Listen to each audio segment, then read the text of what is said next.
ഒരാത്മാവിനെ കിട്ടുമെന്നുണ്ടെങ്കിൽ എത്ര പൈസ മുടക്കാനും എവിടെ വരെ പോകാനും എനിക്കൊരു ചോദിച്ചു, സഹോദരി നാളെ രാവിലെ അല്ലെങ്കിൽ ഏതെങ്കിലും ഒരു സമയത്ത് നിങ്ങൾ ഈ കോൺവെന്റിൽ ചെല്ലാമോ? എന്തിനാ? ചെല്ലോ ചെല്ലിയല്ല. ആ കുടുംബം കാണുമ്പോൾ ഉള്ളിൽ ഒരു ചങ്കിലൊരു പെടപ്പ്, ഒരു അസ്വസ്ഥത. അതിന്റെ പേരാണ് കമ്പാൻ. അവിടെ ഈശോ പറയാനുള്ള കാരണം ആ വീട്ടില് അപ്പനും അമ്മയും ഇല്ല. അതാണ് കർത്താവിനോട് പറയാം, പോയി പറയടാ സുവിശേഷം അവരോട്. ഞാൻ പറഞ്ഞു, ഞാൻ പോത്തില്ല. പോയി പറയടാ. ഞാൻ പറഞ്ഞു, എന്റെ പോലെ ഞാൻ പോത്തില്ല. ചളം കേസാ, നാറ്റ കേസാ. അയ്യോ, നാട്ടുകാരൊക്കെ നോക്കിക്കുന്നു. ഞാൻ പറയല, പോയി പറയടാ സുവിശേഷം. ഞാൻ പറഞ്ഞു, പോകില്ല കർത്താവേ, ഞാനും കർത്താവ് നമ്മൾ ഒരു സമയത്ത് സുവിശേഷം പറഞ്ഞാൽ മതിയോ? നമുക്ക് സ്വീകാര്യതയുള്ള ഒരു സമയത്തും സ്ഥലത്തും മാത്രം നമ്മൾ സുവിശേഷം പറഞ്ഞാൽ മതിയോ? എല്ലാവർക്കും ഈ ഒരു സായനത്തിലേക്ക് സ്വാഗതം.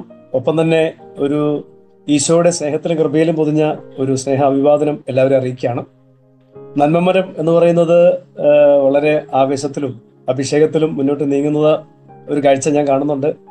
എൻ്റെ വീട്ടിൽ ഞാൻ കാണുന്നുണ്ട്. അതിൽ അഭിമാനമുണ്ട്.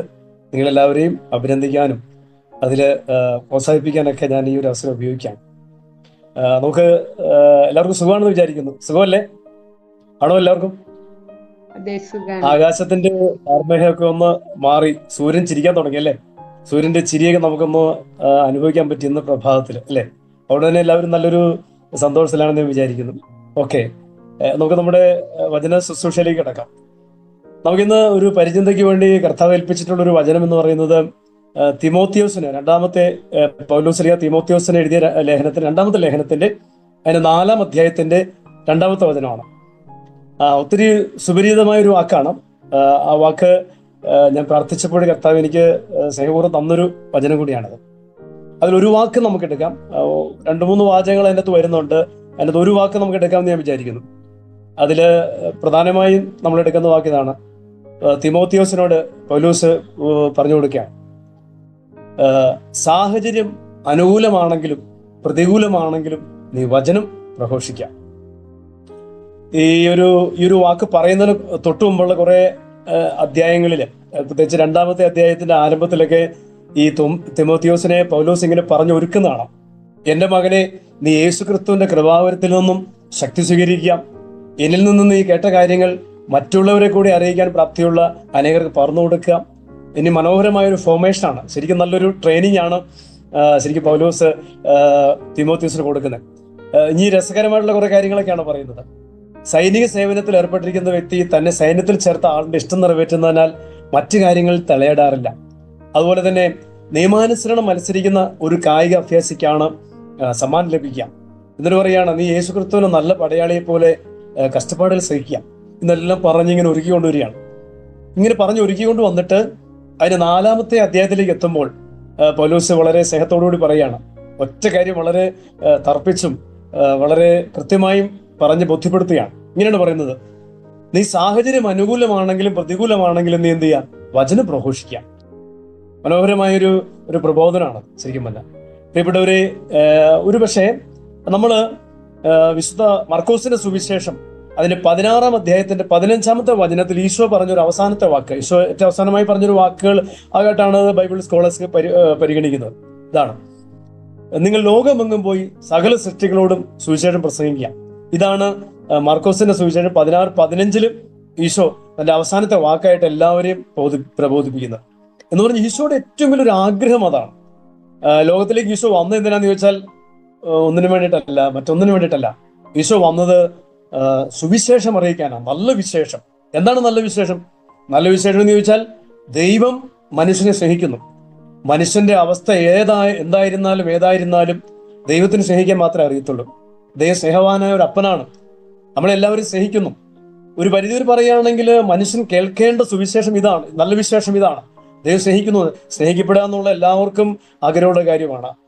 പ്രത്യേകിച്ച് ദൈവത്താൽ സ്നേഹിക്കപ്പെടുന്നു എന്നുള്ളൊരു ബോധമില്ലാത്തത് കൊണ്ടല്ലേ മനുഷ്യരിന്ന് വളരെ വ്യഥയിലും അതുപോലെ തന്നെ ജീവിതം അവസാനിപ്പിക്കുന്നതിലൊക്കെ എത്തിച്ചേരുന്നത്. അപ്പം ലോകത്തിലെ ഏറ്റവും വിശേഷപ്പെട്ട സന്ദേശം എന്താണെന്ന് ചോദിച്ചാൽ ദൈവം മനുഷ്യനെ സ്നേഹിക്കുന്നു എന്നുള്ളതാണ്. ആ വിശേഷം നമ്മളോട് പറയാൻ വേണ്ടിയിട്ടാണ് ഈശോ ഈ ലോകത്തിലേക്ക് വന്നത്. ഈശോ തന്റെ ശുശ്രൂഷ അവസാനിപ്പിച്ച് സ്വർഗത്തിലേക്ക് കരയേറി പോകുമ്പോൾ ഈശോ മനോഹരമായിട്ട് നമ്മളെ ഏൽപ്പിക്കുന്ന ശുശ്രൂഷയും മറ്റൊന്നല്ല, നിങ്ങൾ ലോകത്തിലുള്ള സകലരോടും സുവിശേഷം പറയുക. സുവിശേഷം പറയുക എന്നുള്ളത് ഈശോ ഭരമേൽപ്പിക്കുന്നൊരു ഏറ്റവും പ്രധാനപ്പെട്ട ഒരു ചുമതലയാണ്. അതൊരു ഓപ്ഷണൽ കേസ് അല്ല. എന്ന് പറഞ്ഞാൽ അതൊരു വേണമെങ്കിൽ ചെയ്യാം, വേണ്ടെങ്കിൽ ചെയ്യേണ്ട അങ്ങനെയുള്ള കേസല്ല, ഓപ്ഷണൽ കേസ് അല്ല, അത് മസ്റ്റാണ്, കമ്പൽസറിയാണ്. എന്ന് പറഞ്ഞാൽ ഒരു ക്രിസ്ത്യാനിയായി ഈ ദൈവരാജ്യത്തിലേക്ക് ചേർക്കപ്പെട്ട മാമോദീസായിലൂടെ ദൈവത്തിന്റെ മകളോ ആയി ചേർന്ന ഒരാളുടെ ഒഴിച്ചുകൂടാനാവാത്ത കടമയാണ്. എന്ന് പറഞ്ഞാൽ അത് ചെയ്തേ പറ്റൂ. അത്രമാത്രം പ്രധാനപ്പെട്ട ഒരു ചുമതലയാണ്. അതുകൊണ്ടാണ് ഈശോ പറയുന്നത്, നിങ്ങൾ ലോകമുഖം പോയി സകല സൃഷ്ടികളോടും സുവിശേഷം പറയുക എന്നുള്ള. ഈ സുവിശേഷം പറയാൻ വേണ്ടിയിട്ടുള്ള ഈശോയുടെ രീതികളാണ് നമ്മൾ ഇന്ന് അവലംബിച്ചുകൊണ്ടിരിക്കുന്നത് ഓരോരുത്തരും. ഈശോ കൗൺസിലിംഗ് നടത്തിയല്ലോ. ഈശോ മനോഹരമായ കൗൺസിലിംഗ് നടത്തി. എവിടെയാണ് നടത്തിയത്? യാക്കോബിന്റെ കിണറ്റിന്റെ കരയിൽ ഒരു പെണ്ണിനെ ഈശോ കാത്തിരിക്കുന്നുണ്ട്, അല്ലെ? ഈശോ കഴിഞ്ഞ ദിവസം ബൈബിളിൽ പഠിതാക്കളൊക്കെ പറയുന്ന അനുസരിച്ചാണ്, കഴിഞ്ഞ ദിവസം ഈശോ യൂദയയിലായിരുന്നു, ഇപ്പൊ ഈശോ സമരിയയിലാണ്. ആ സമരിയായിൽ നിന്ന് യൂദയയിലേക്ക് ഒരു 40ഓളം കിലോമീറ്റർ ദൂരമുണ്ട്. ആ ദൂരം ഈശോ രാത്രി മുഴുവൻ നടക്കുകയായിരുന്നു.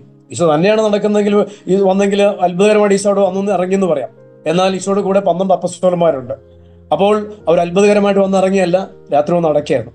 നടന്ന് വളരെ വിവശരായി അവരെത്തുന്നത് യാക്കോബിന്റെ കിണറ്റിന്റെ കരയിലേക്കാണ്. എനിക്കൊന്ന് ഈശോ അത് വളരെ പ്ലാൻ ചെയ്തിട്ടുള്ള ഒരു കാര്യമായിരുന്നു തന്നെ ഞാൻ വിചാരിക്കുന്നത്. അവിടെ വന്നിട്ട് ഈശോ അടക്കം 13 പേരാണ് അവിടെ ഉള്ളത്. അവൾ അവിടെ നട്ടുച്ചയ്ക്ക് ഏറ്റവും ചൂടുള്ള സമയത്ത് ആരെങ്കിലും വെള്ളം കോരാനൊന്നും വരത്തില്ല. പക്ഷേ അവൾ അവിടെ വന്നു, കാരണം അവൾക്ക് നാട്ടുകാരെ ഫേസ് ചെയ്യാനൊക്കെ ബുദ്ധിമുട്ടുണ്ട്. അങ്ങനെയുള്ള ഒരു സിറ്റുവേഷനിൽ വളരെ ഒളിഞ്ഞു കഴിയുന്ന, വളരെയേറെ സമൂഹത്തിന് മുമ്പിൽ നിന്ന് അടഞ്ഞു കഴിയുന്ന ഒരു മനുഷ്യ സഹോദരി, അവളെ കാത്ത് കർത്താവ് അവിടെ നിൽക്കുകയാണ്. ഇനി നമ്മൾ കാണുന്ന ഏറ്റവും വലിയ പ്രധാനപ്പെട്ട കാര്യം എന്താണ്? ഈശോയുടെ ആ സുവിശേഷം പറയാനുള്ള, അല്ലെ അവളെ നേടിയെടുക്കാനുള്ള വ്യഗ്രതയുടെ ആ ഒരു രീതിയൊക്കെ നമുക്ക് വളരെ രസകരമായിട്ട് തോന്നുന്നു, അല്ലെങ്കിൽ വളരെ കൗതുകകരമായിട്ട് തോന്നുന്നു. വളരെ തീക്ഷ്ണതയോടുകൂടി ഈശോ അവിടെ നിൽക്കുന്നു. ഈശോ എന്നിട്ട് എന്ത് ചെയ്തു? അവിടെ വന്നിട്ടുള്ള തന്റെ കൂടെ വന്നിട്ടുള്ള 12 പേരെ ഭക്ഷണം മേടിക്കാൻ വേണ്ടി വിട്ടു. പ്രിയപ്പെട്ടവരെ, നമ്മൾ ചിന്തിച്ചു നോക്കി, ഈ 12 പേര് എന്തിനാണ്? ഈശോയുടെ 13 പേരാണ് അവിടെ ഉള്ളത്. ഈ 13 പേർക്ക് ഭക്ഷണം മേടിക്കാൻ വേണ്ടി എത്ര പേര് പോകണം? എനിക്ക് തോന്നുന്നു വേണം 1-2 പേർക്ക് പോയാൽ മതി. പക്ഷെ ഈശോ ആ 13 പേർക്ക് ഭക്ഷണം മേടിക്കാൻ വേണ്ടി 12 പേരെ പറഞ്ഞയച്ചു. എന്ന് പറഞ്ഞാൽ അർത്ഥം എന്താണ്? ഈശോയ്ക്ക് അവളോട് വചനം പറയണം. ഒരു കൗൺസിലിങ്ങിന്റെ രൂപത്തിലാണ് ഈശോയ്ക്ക് അവളോട് വചനം പറയേണ്ടത്. അത് മറ്റാരും കേൾക്കാൻ ഈശോ ആഗ്രഹിക്കുന്നില്ല. അവിടെ ആരും വേണമെന്ന് ഈശോയ്ക്ക് വേണ്ട, അവിടെ ആരും വേണ്ടെന്ന് ഈശോയ്ക്ക് നിർബന്ധമുണ്ട്. അതുകൊണ്ട് ഈശോ എന്ത് ചെയ്യുന്നു? ആ 12 പേരെ ഭക്ഷണം മേടിക്കാൻ വേണ്ടി ഒഴിവാക്കിയിട്ട് ഈശോ അവളോട് വളരെ പേഴ്സണലായിട്ട് സുവിശേഷം പറയുന്നുണ്ട്. ഇതൊരു കൗൺസിലിംഗ് ആണ്. അതാണ് നമ്മൾ ഇന്ന് ധ്യാനത്തിനും മറ്റെല്ലാ സ്ഥലത്തും ചെയ്യുന്നത്. 1-to-1 evangelisation. ഒരു വ്യക്തിയെ നേരിട്ട് കണ്ട ആ വ്യക്തിയോട് സുവിശേഷം അറിയിക്കുക എന്നുള്ളത്. ഈശോ എത്ര മനോഹരമായിട്ടാണ് അവളോട് വചനം പറഞ്ഞതും അവളെ നേടിയെടുത്തതും. ഇനി ഈശോ ഉണ്ടല്ലോ വലിയ ക്രൗഡിനോട്, വലിയ സമൂഹത്തോട് ഈശോ പ്രസംഗിച്ചിട്ടുണ്ട്. 5000-ഓളം വരുന്ന ജനസമൂഹ പുരുഷാരത്തോട് ഈശോ സംസാരിച്ചിട്ടുണ്ട്. അപ്പം കൗൺസിലിംഗ് പോലെ ഒരു വ്യക്തിയോട് നേരിട്ട് സംസാരിക്കാം, വലിയൊരു സമൂഹത്തോട് വലിയ രീതിയിൽ കൺവെൻഷൻ രീതിയിൽ പ്രസംഗിക്കാം. ഇനി ഈശോ ഭവന സന്ദർശനം നടത്തിയിട്ടുണ്ടോ? ഔട്ട്റീച്ച് പോലത്തെ കാര്യം നടത്തിയിട്ടുണ്ടോ? അതെല്ലാം സുവിശേഷം പറയാൻ വേണ്ടിയാണ്. ഈശോ നടത്തുന്ന മനോഹരമായ ഒരു ഔട്ട്റീച്ചാണ് ബഥാനിയയിലെ പ്രത്യേകിച്ച് എന്താ പറയുന്നത്, ലാസറിന്റെ ഭവനത്തിലേക്കുള്ള യാത്രകൾ. ആ യാത്ര നമ്മളെ വളരെയേറെ അത്ഭുതപ്പെടുത്തും. കാരണം എന്താണ്?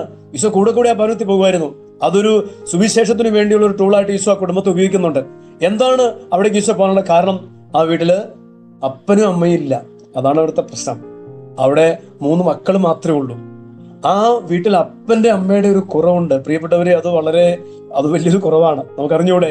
നമ്മുടെയൊക്കെ വീട്ടിൽ അപ്പനും അമ്മയും ഒക്കെ നമ്മളെ വേർപെട്ട് പോയാൽ, എനിക്ക് എൻ്റെ അപ്പച്ചനും അമ്മയും നഷ്ടപ്പെട്ട ഒരാളാണ്. അപ്പൊ എനിക്ക് നന്നായിട്ട് അറിയാം. അപ്പനും അമ്മയും നഷ്ടപ്പെട്ട ഒരു വീടിന്റെ ദയനീയത വളരെ നന്നായിട്ട് ഈശോയ്ക്ക് അറിയാവുന്നതുകൊണ്ട് ഈശോ ആ വീട്ടിൽ കൂടെ പോകുമായിരുന്നു. ഈശോ അവിടെ പോയി അവരോട് തന്റെ സുവിശേഷമാണ്, ദൈവത്തിന്റെ സ്നേഹമാണ് അവരെ അറിയിച്ചത്. അങ്ങനെ അവരെ നേടിയെടുക്കുന്നു, അവരെ ഉപയോഗിക്കുന്നു. അപ്പൊ പ്രിയപ്പെട്ടവരെ, സുവിശേഷത്തിലുടനീളം നമ്മൾ 4 സുവിശേഷങ്ങളിലൂടെ കാണുന്നത് ഈശോ തന്റെ ഹൃദയം തുറന്ന് എല്ലാവരോടും സുവിശേഷം പറയുകയാണ്, അവരെ നേടിയെടുക്കുകയാണ്, ഓരോ ആത്മാക്കളെ നേടിയെടുക്കുകയാണ്. ഈ ജോലി കർത്താവ് നമ്മളെ ഭരമേൽപ്പിച്ചിരിക്കുകയാണ്. പ്രിയപ്പെട്ടവരെ, കർത്താവ് തുടങ്ങി വെച്ചതും കർത്താവ് തുടർന്നതുമായ ഈ ഒരു ശുശ്രൂഷ നമ്മളെ ഏൽപ്പിക്കുകയാണ്. ഇത് കൈയടി മേടിക്കാൻ വേണ്ടിയിട്ടല്ല.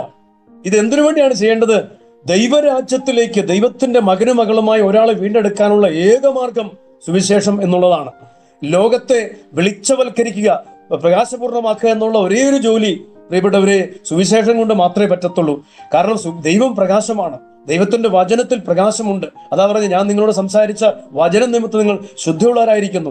ഞാൻ നിങ്ങളോട് സംസാരിച്ച വചനം ആത്മാവും ജീവനുമാണ്. പ്രിയപ്പെട്ടവരെ, ഈ വചനമാണ് ഇന്ന് മനുഷ്യനെ വീണ്ടെടുക്കാനുള്ള ഏക മാർഗം. അത് ഈശോ നമ്മളെ ഭരമേൽപ്പിക്കുകയാണ്. അതുകൊണ്ട് തന്നെയാണ് തന്റെ ശിഷ്യനായ തിമോത്തിയോസിനോട് പൗലോസ് പറയുകയാണ്, മകനെ, നീ സുവിശേഷം പറയണം, എല്ലാവരോടും സുവിശേഷം പറയണം. ഒരുപക്ഷെ നമുക്ക് ഈ സുവിശേഷം പറയണമെന്നുള്ള ചുമതല നമ്മൾ ഏൽക്കുമ്പം നമ്മുടെ മുമ്പിൽ ഒരു പ്രശ്നമുണ്ട്. എന്താണ് പ്രശ്നം? നമുക്ക് അനുകൂലമായ ഒരു സമയത്ത് സുവിശേഷം പറഞ്ഞാൽ മതിയോ? നമുക്ക് സ്വീകാര്യതയുള്ള ഒരു സമയത്തും സ്ഥലത്തും മാത്രം നമ്മൾ സുവിശേഷം പറഞ്ഞാൽ മതിയോ? അതോ എവിടെയൊക്കെയാണ് നമ്മൾ പറയേണ്ടത്? ആരോടൊക്കെയാണ് നമ്മൾ പറയേണ്ടത്? നമ്മളെ വല്ലാണ്ട് സന്ദഹിപ്പിക്കുന്ന ഒരു പ്രശ്നമാണിത്. മേത്തു ചെളി പറ്റുന്ന, അല്ലെങ്കിൽ നമ്മുടെ മാനം നഷ്ടമാകുന്ന, അഭിമാനബോധത്തിന് ശതമേൽക്കുന്ന ഒരു സ്ഥലത്ത് സുവിശേഷം പറയേണ്ട എന്നുള്ളൊരു സൗകര്യപൂർണമായ ഒരു തീരുമാനം പലരും എടുക്കാറുണ്ട്. പക്ഷെ പ്രിയപ്പെട്ടവരെ, അങ്ങനെയല്ല. സാഹചര്യം അനുകൂലമാകട്ടെ പ്രതികൂലമാകട്ടെ അവിടെയെല്ലാം സുവിശേഷം പറയണമെന്ന് തന്നെയാണ് ഈശോയുടെ ആഗ്രഹം. ഈശോ അങ്ങനെയാണ് ചെയ്തത്. ആ ആഗ്രഹം തന്നെയാണ് പൗലോസ് തിമോത്തിയോസിനെ ചുമതലയേൽപ്പിക്കുന്നത്. പ്രിയപ്പെട്ടവരെ, എന്തിനാണ് സുവിശേഷം പറയുന്നത്? ഒരു ആത്മാവിന്റെ വീണ്ടെടുപ്പം, ഒരു മകളുടെ ദൈവരാജ്യ പ്രവേശനം നിൽക്കുന്നത്, അവൻ രക്ഷപ്പെടണമോ നശിക്കണമോ എന്നുള്ള കാര്യം നിൽക്കുന്നത് വചനത്തിന്റെ അടുത്താണ്. ആ വചനം പറയപ്പെടുമ്പോൾ അത് സാധ്യതമാകുന്നു. ആ വചനം പറയപ്പെടാതെ പോകുമ്പോൾ ഒരു വ്യക്തിയുടെ ദൈവരാജ്യ പ്രവേശനവും ആത്മരക്ഷയും തടസ്സപ്പെടുകയാണ്. അപ്പം ഇത് തീർച്ചയായും നമ്മൾ പറഞ്ഞേ പറ്റൂ. ഇത് പറയാത്തതാണ് നമ്മുടെ പ്രശ്നം. സഭയിൽ നിന്ന് നേരിടുന്ന ഏറ്റവും വലിയ പ്രശ്നം ഇതാണ്. ക്രിസ്ത്യാനികൾ ഇന്ന് ലോകത്തിൽ നേരിടുന്ന ഏറ്റവും വലിയ പ്രശ്നം ഇതാണ്. നമ്മളെ ഭരമേൽപ്പിച്ച ഈ ശുശ്രൂഷ നമ്മൾ ചെയ്യുന്നില്ല. പ്രിയപ്പെട്ടവരെ, നമ്മളെ ഏൽപ്പിച്ച കടമ നമ്മൾ ചെയ്യുന്നില്ല. അതുകൊണ്ട് അതിന്റെ എല്ലാ ഭവിഷ്യത്തുകളും ഇന്ന് ലോകത്തിലെ ഉടനീളം കാണാൻ പറ്റും. ഇനി ഇത് ഏത് വികാരത്തിൽ നിന്നുകൊണ്ടാണ് ഈശോ സുവിശേഷം പറഞ്ഞത്? അതിന് ഏറ്റവും വലിയൊരു എക്സാമ്പിൾ നമ്മൾ കാണുന്നത് വിശുദ്ധ മത്തായിയുടെ സുവിശേഷം അതിന്റെ 9-ാം അധ്യായത്തിന്റെ 16-ാമത്തെ വചനത്തിലാണ്. വിശുദ്ധ മത്തായിയുടെ സുവിശേഷം അതിന്റെ 9-ാം അധ്യായത്തിന്റെ 16-ാമത്തെ വചനം. അവിടെ നമ്മൾ വളരെ ശ്രദ്ധിച്ച് കേൾക്കുന്ന ഒരു കാര്യം ഇതാണ്. ഇങ്ങനെയാണ് സുവിശേഷത്തിൽ നമ്മൾ വായിച്ചു കേൾക്കുന്നത്: ജനക്കൂട്ടത്തെ കണ്ടപ്പോൾ അവൻ അവരോട് അനുകമ്പ തോന്നി. ശരിക്കും മലയാളത്തിൽ നമ്മൾ കാണുന്നത് അനുകമ്പ എന്നാണ്. യേശു ഏതു വികാരത്തിൽ നിന്നുകൊണ്ടാണ് സുവിശേഷം പ്രസംഗിച്ചത്? അല്ലെങ്കിൽ ഒരു സുവിശേഷം പ്രസംഗിക്കാൻ വേണ്ടി ഒരു വ്യക്തി ആഗ്രഹിക്കുമ്പോൾ അയാൾക്ക് അതിനുള്ള യോഗ്യത എന്താണ്? അതിനുള്ള മെറിറ്റ് എന്താണ്? അതിനുള്ള മറുപടിയും അതിനുള്ള വ്യക്തമായൊരു ഉത്തരവുമാണ് ഈ ഒരു ഭാഗത്ത്. ഞാനത് വിശദീകരിക്കാം, നിങ്ങൾ ശ്രദ്ധയോടെ ഇരിക്കാം. പ്രിയപ്പെട്ടവരെ, വിശുദ്ധ മത്തായിയുടെ സുവിശേഷം 1-ാം അധ്യായത്തിന്റെ 16-ൽ നമ്മൾ എങ്ങനെയാണ് കാണുന്നത്? ജനക്കൂട്ടത്തെ കണ്ടപ്പോൾ അവൻ അവരോട് എന്ത് തോന്നിയെന്ന് പറഞ്ഞ്? അനുകമ്പ തോന്നി. അനുകമ്പ എന്നുള്ളത് മലയാളത്തിൽ ഉപയോഗിക്കുന്ന വാക്കാണ്. അനുകമ്പ എന്നുള്ള വാക്കിന് മൂർച്ച പോരാ. ശരിക്കും പറഞ്ഞാൽ ആ ഒരു വാക്ക് ആരംഭിക്കുന്നത് ബൈബിളിലെ മത്തായിയുടെ സുവിശേഷം മൂലകൃതി എഴുതിയ ഗ്രീക്ക് ഭാഷയിൽ നിന്നാണ്. ആ ഗ്രീക്ക് ഭാഷയിൽ നിന്ന് ഈശോ ഉപയോഗിച്ചൊരു വാക്കുണ്ട്. ആ വാക്ക് ഇംഗ്ലീഷിലേക്കും അത് മലയാളത്തിലേക്കും ഒരുപക്ഷെ അതിനു മുമ്പ് വേറെ 1-2 ഭാഷകളിലേക്കൊക്കെ അത് മൊഴിമാറ്റം ചെയ്യപ്പെട്ടിട്ടുണ്ടാവും. എന്നാൽ ആ ഒരു വാക്കിന്റെ മലയാളം നമ്മൾ കേൾക്കുന്നത് അനുകമ്പ തോന്നി എന്നുള്ളതാണ്. ഇംഗ്ലീഷിലേക്ക് വന്നാൽ അതിന് പകരം വയ്ക്കാവുന്ന 2 വാക്കുകളുണ്ട്. ഒരുപക്ഷെ നമ്മൾ ഉപയോഗിക്കാൻ സാധ്യതയുള്ളൊരു വാക്ക് കമ്പാഷൻ എന്നൊരു വാക്ക് ഉപയോഗിക്കാറുണ്ട്. കമ്പാഷൻ. അതുപോലെ തന്നെ സിമ്പതി എന്നൊരു വാക്ക് ഉപയോഗിക്കാറുണ്ട്. അപ്പൊ സിമ്പതിയും കമ്പാഷനും അനുകമ്പ എന്നുള്ള വാക്കിന് പകരമായിട്ട് ഉപയോഗിക്കുന്ന ഇംഗ്ലീഷ് വാക്കുകളാണ്. ഒരുപക്ഷെ അത് ഇംഗ്ലീഷിലേക്ക് ട്രാൻസ്ലേറ്റ് ചെയ്തപ്പോൾ, ഗ്രീക്കിൽ ട്രാൻസ്ലേറ്റ് ചെയ്തപ്പോൾ, അതിനുശേഷം മലയാളത്തിലേക്ക് എത്തിയപ്പോൾ ഇംഗ്ലീഷിൽ വന്നപ്പോഴേക്കും കമ്പാഷനായി, അത് മലയാളത്തിലേക്ക് എത്തിയപ്പോൾ ഒരുപക്ഷെ അനുകമ്പയായി. പക്ഷേ ഗ്രീക്ക് മൂലകൃതിയിൽ ഞാനൊരു കമന്ററിയിൽ വായിച്ചിട്ടുള്ള ഒരു ഓർമ്മയാണ്. ആ ഓർമ്മ ശരിയാണെങ്കിൽ അവിടെ ഉപയോഗിക്കുന്ന ഒരു വാക്ക് ഇതാണ്: കമ്പാരെ എന്നൊരു വാക്കാണ് അവിടെ ഉപയോഗിക്കുന്നത്. കമ്പാരെ എന്നൊരു വാക്കാണ് അവിടെ ഉപയോഗിക്കുന്നത്. എന്താണ് കമ്പാരെ എന്ന് പറഞ്ഞ വാക്ക്? ഒരു വ്യക്തി മരണകരമായ ഒരു അവസ്ഥയിൽ നമ്മുടെ മുമ്പിൽ കാണപ്പെടുകയാണ്. അങ്ങനെ സംഭവിക്കാതിരിക്കട്ടെ, നിങ്ങളിപ്പോൾ ഇങ്ങനെ മനസ്സിൽ ചിന്തിക്കാം. നിങ്ങൾ എങ്ങോട്ടെങ്കിലും ഒന്ന് പോകാൻ വേണ്ടി ഇറങ്ങുകയാണ്. നിങ്ങൾ വണ്ടിയായിട്ടോ അല്ല നടക്കാൻ വേണ്ടി ഇറങ്ങുമ്പോൾ നിങ്ങളുടെ കൺമുമ്പിൽ നിങ്ങളുടെ ഏറ്റവും അടുത്ത ബന്ധത്തിൽപ്പെട്ട, നിങ്ങളുടെ ഏറ്റവും ക്ലോസ് റിലേഷൻപ്പെട്ട ഒരു വ്യക്തി ഒരു അപകടത്തിൽപ്പെട്ട് കിടക്കുന്നു. രക്തമൊക്കെ ഒലിപ്പിച്ച് വളരെ മരണാസന്നനായി നിങ്ങളുടെ മുമ്പിൽ കാണപ്പെടുകയാണ്. നമ്മൾ എന്ത് ചെയ്യും? നമുക്ക് എന്താണ് തോന്നുക? പിന്നാട്ടെ, നാളാട്ടെ, അല്ലെ പ്രാർത്ഥിക്കാൻ കേട്ടോ, വരാട്ടോ, ഇങ്ങനെയൊന്നും നമ്മൾ പറയോ? ഇല്ല. വളരെ മരണാസന്നനായി നമ്മുടെ മുമ്പിൽ വളരെ അടിയന്തരമായി ഒരു രക്ഷ വേണ്ട, അല്ലെങ്കിൽ ഒരു ചികിത്സ വേണ്ട ഒരു അവസ്ഥയിൽ നമ്മൾ ഒരാളെ കണ്ടുമുട്ടിയാൽ അയാളുടെ മുമ്പിൽ നമുക്കുണ്ടാകുന്ന വികാരം എന്താണ്? എനിക്ക് തോന്നുന്നു അടിവയറ്റ് എന്നുള്ളൊരു കത്തൽ കയറും. ശരിയല്ലേ? നമുക്ക് രക്തമൊക്കെ ഒലിപ്പിച്ച് ആക്സിഡന്റിൽ പെട്ട് നമ്മുടെ കൺമുമ്പിൽ കാണുന്ന ഒരാളെ കാണുമ്പോൾ നമുക്ക് തോന്നും, ഒരു സിമ്പതിയാണ് തോന്നുക. പോക്കറ്റ് കൈയിട്ടിട്ട് ഒരു 5 രൂപയോ 10 രൂപയോ എടുത്തു കൊടുത്തിട്ട് ഇതിരിക്കട്ടെ എന്ന് പറഞ്ഞിട്ടും ഒഴിവായി പോകാൻ പറ്റും. അല്ലെങ്കിൽ ഞാൻ വരാൻ കേട്ടോ, നിങ്ങൾ നന്നായി വരട്ടെ, ഞാൻ പ്രാർത്ഥിക്കാൻ കേട്ടോ എന്ന് പറയോ? ഒരിക്കലും നമ്മൾ അങ്ങനെ ചെയ്യത്തില്ല. നമ്മൾ അന്നേരം എന്ത് ചെയ്യുമ്പോൾ നമ്മുടെ സടകൂടെ എഴുന്നേൽക്കും. നമ്മൾ ആ സമയത്ത് എത്ര ദുർബലനാണെങ്കിലും നമ്മുടെ കയ്യിലുള്ളതെല്ലാം വലിച്ചെറിഞ്ഞ് അയാളെ വാരിയെടുത്ത് വണ്ടി വിളിക്കും, ആംബുലൻസ് വരും. നമ്മൾ അയാളെ എത്രയും വേഗത്തിൽ എവിടെ എത്തിക്കും? അയാളെ എത്രയും വേഗത്തിൽ നമ്മൾ ശരിക്കും ഒരു ആശുപത്രിയിൽ എത്തിക്കും.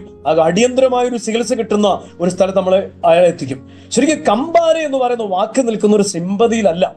കമ്പാരെ എന്ന വാക്ക് നിൽക്കുന്നത് ഒരു അനുകമ്പയിലല്ല, ഒരു വ്യക്തിയുടെ മരണാസന്നമായ ഒരു അവസ്ഥയിൽ അയാളെ അടിയന്തരമായി രക്ഷിക്കണമെന്നുള്ള ഒരു ആവശ്യകതയിലാണ് ഈ കമ്പാരെ എന്ന വാക്ക് നിൽക്കുന്നത്. അപ്പൊ ഈശോ തന്റെ അടുത്ത് വന്നവരെ കണ്ടപ്പോ എന്താ ഈശോയ്ക്ക് തോന്നിയത്? മരണാസന്നരായിട്ടുള്ള, എന്നോ നശിക്കാൻ പോകുന്നു, തീരാൻ പോകുന്നു, അവരുടെ ജീവിതം തീർന്നു നശിക്കാൻ പോകുന്നു, എന്തെങ്കിലും ചെയ്തേ പറ്റൂ, ഇങ്ങനൊരു വികാരത്തിൽ നിന്നാണ് ഈശോ തന്റെ മിനിസ്ട്രി ആരംഭിക്കുന്നത്. അപ്പൊ പ്രിയപ്പെട്ടവരെ, ഈശോ അവിടെ മിനിസ്ട്രി ആരംഭിക്കുന്നത് കൈയടി മേടിക്കാൻ വേണ്ടിയാണോ, എന്തെങ്കിലും ഒരു നീക്കുപോക്കിന് വേണ്ടിയാണോ? അല്ല, നേരെ മറിച്ച് ഒരു നശിച്ചു പോകുന്ന ഒരു ആത്മാവിനെ, നഷ്ടപ്പെട്ടു പോകുന്ന ഒരു ജീവിതത്തെ എത്രയും പെട്ടെന്ന് രക്ഷിക്കണമെന്നുള്ള ഒരു തീക്ഷ്ണതയിൽ നിന്നാണ് തന്റെ മിനിസ്ട്രി ഈശോ ആരംഭിക്കുന്നത്. മത്തായിയുടെ സുവിശേഷത്തിലെ മൂലകൃതിയിൽ പറയുന്ന 9:16 എന്താണ്? കമ്പാരയാണ്. അപ്പൊ ഒരു കമ്പാരയിൽ നിന്നാണ് ഈശോ തന്നെ മിനിസ്ട്രി ആരംഭിക്കുന്നത്. പ്രിയപ്പെട്ടവരെ, ഞാൻ നിങ്ങളോട് സംസാരിക്കുമ്പോൾ വളരെ വ്യക്തതയോടുകൂടി പറയാൻ ആഗ്രഹിക്കുന്ന ഒരു കാര്യം ഇതാണ്. ഇന്ന് ലോകത്തിൽ കയ്യടി മേടിക്കാൻ വേണ്ടിയോ വലിയ ക്രൗഡിന്റെ മുമ്പിൽ നിന്നുകൊണ്ടോ സുവിശേഷം പറയുന്ന ഒത്തിരി പേരെ നമുക്കാണ്. ഞാനൊരു കുറ്റപ്പെടുത്തുകയില്ല. അങ്ങനെയുള്ള ശുശ്രൂഷയെ ഒരു പരിധിവരെ എന്റെ മിനിസ്ട്രിയുടെ ആരംഭത്തിൽ ഞാൻ സ്നേഹിച്ച അങ്ങനെയാണ്. 4 പേരുടെ മുമ്പിൽ പ്രസംഗം കഴിയുമ്പോൾ എല്ലാവരും നല്ലതെന്ന് പറയണം, സെഷൻ കഴിയുമ്പോഴത്തേക്കും ആളുകളൊക്കെ ഓടി വന്നിട്ട് നമ്മളെ ഒന്ന് പ്രശംസിക്കണം, ഇങ്ങനെയൊക്കെ വിചാരിച്ചുകൊണ്ടാണ് ഒരു പരിധിവരെ പറയുകയാണെങ്കിലും സുവിശേഷ ശുശ്രൂഷ ആരംഭിച്ചത്. പക്ഷെ കുറച്ച് കഴിഞ്ഞപ്പം വചനധ്യാനത്തിലൂടെ കടന്നുപോയപ്പോൾ, ഒരുപക്ഷെ ഈ വചനമൊക്കെ എടുത്തു വെച്ചൊന്ന് ധ്യാനിച്ചപ്പോൾ എനിക്ക് മനസ്സിലായി, ഇത് അങ്ങനെയല്ല, ഇത് എല്ലാവരും ചെയ്തേ പറ്റും.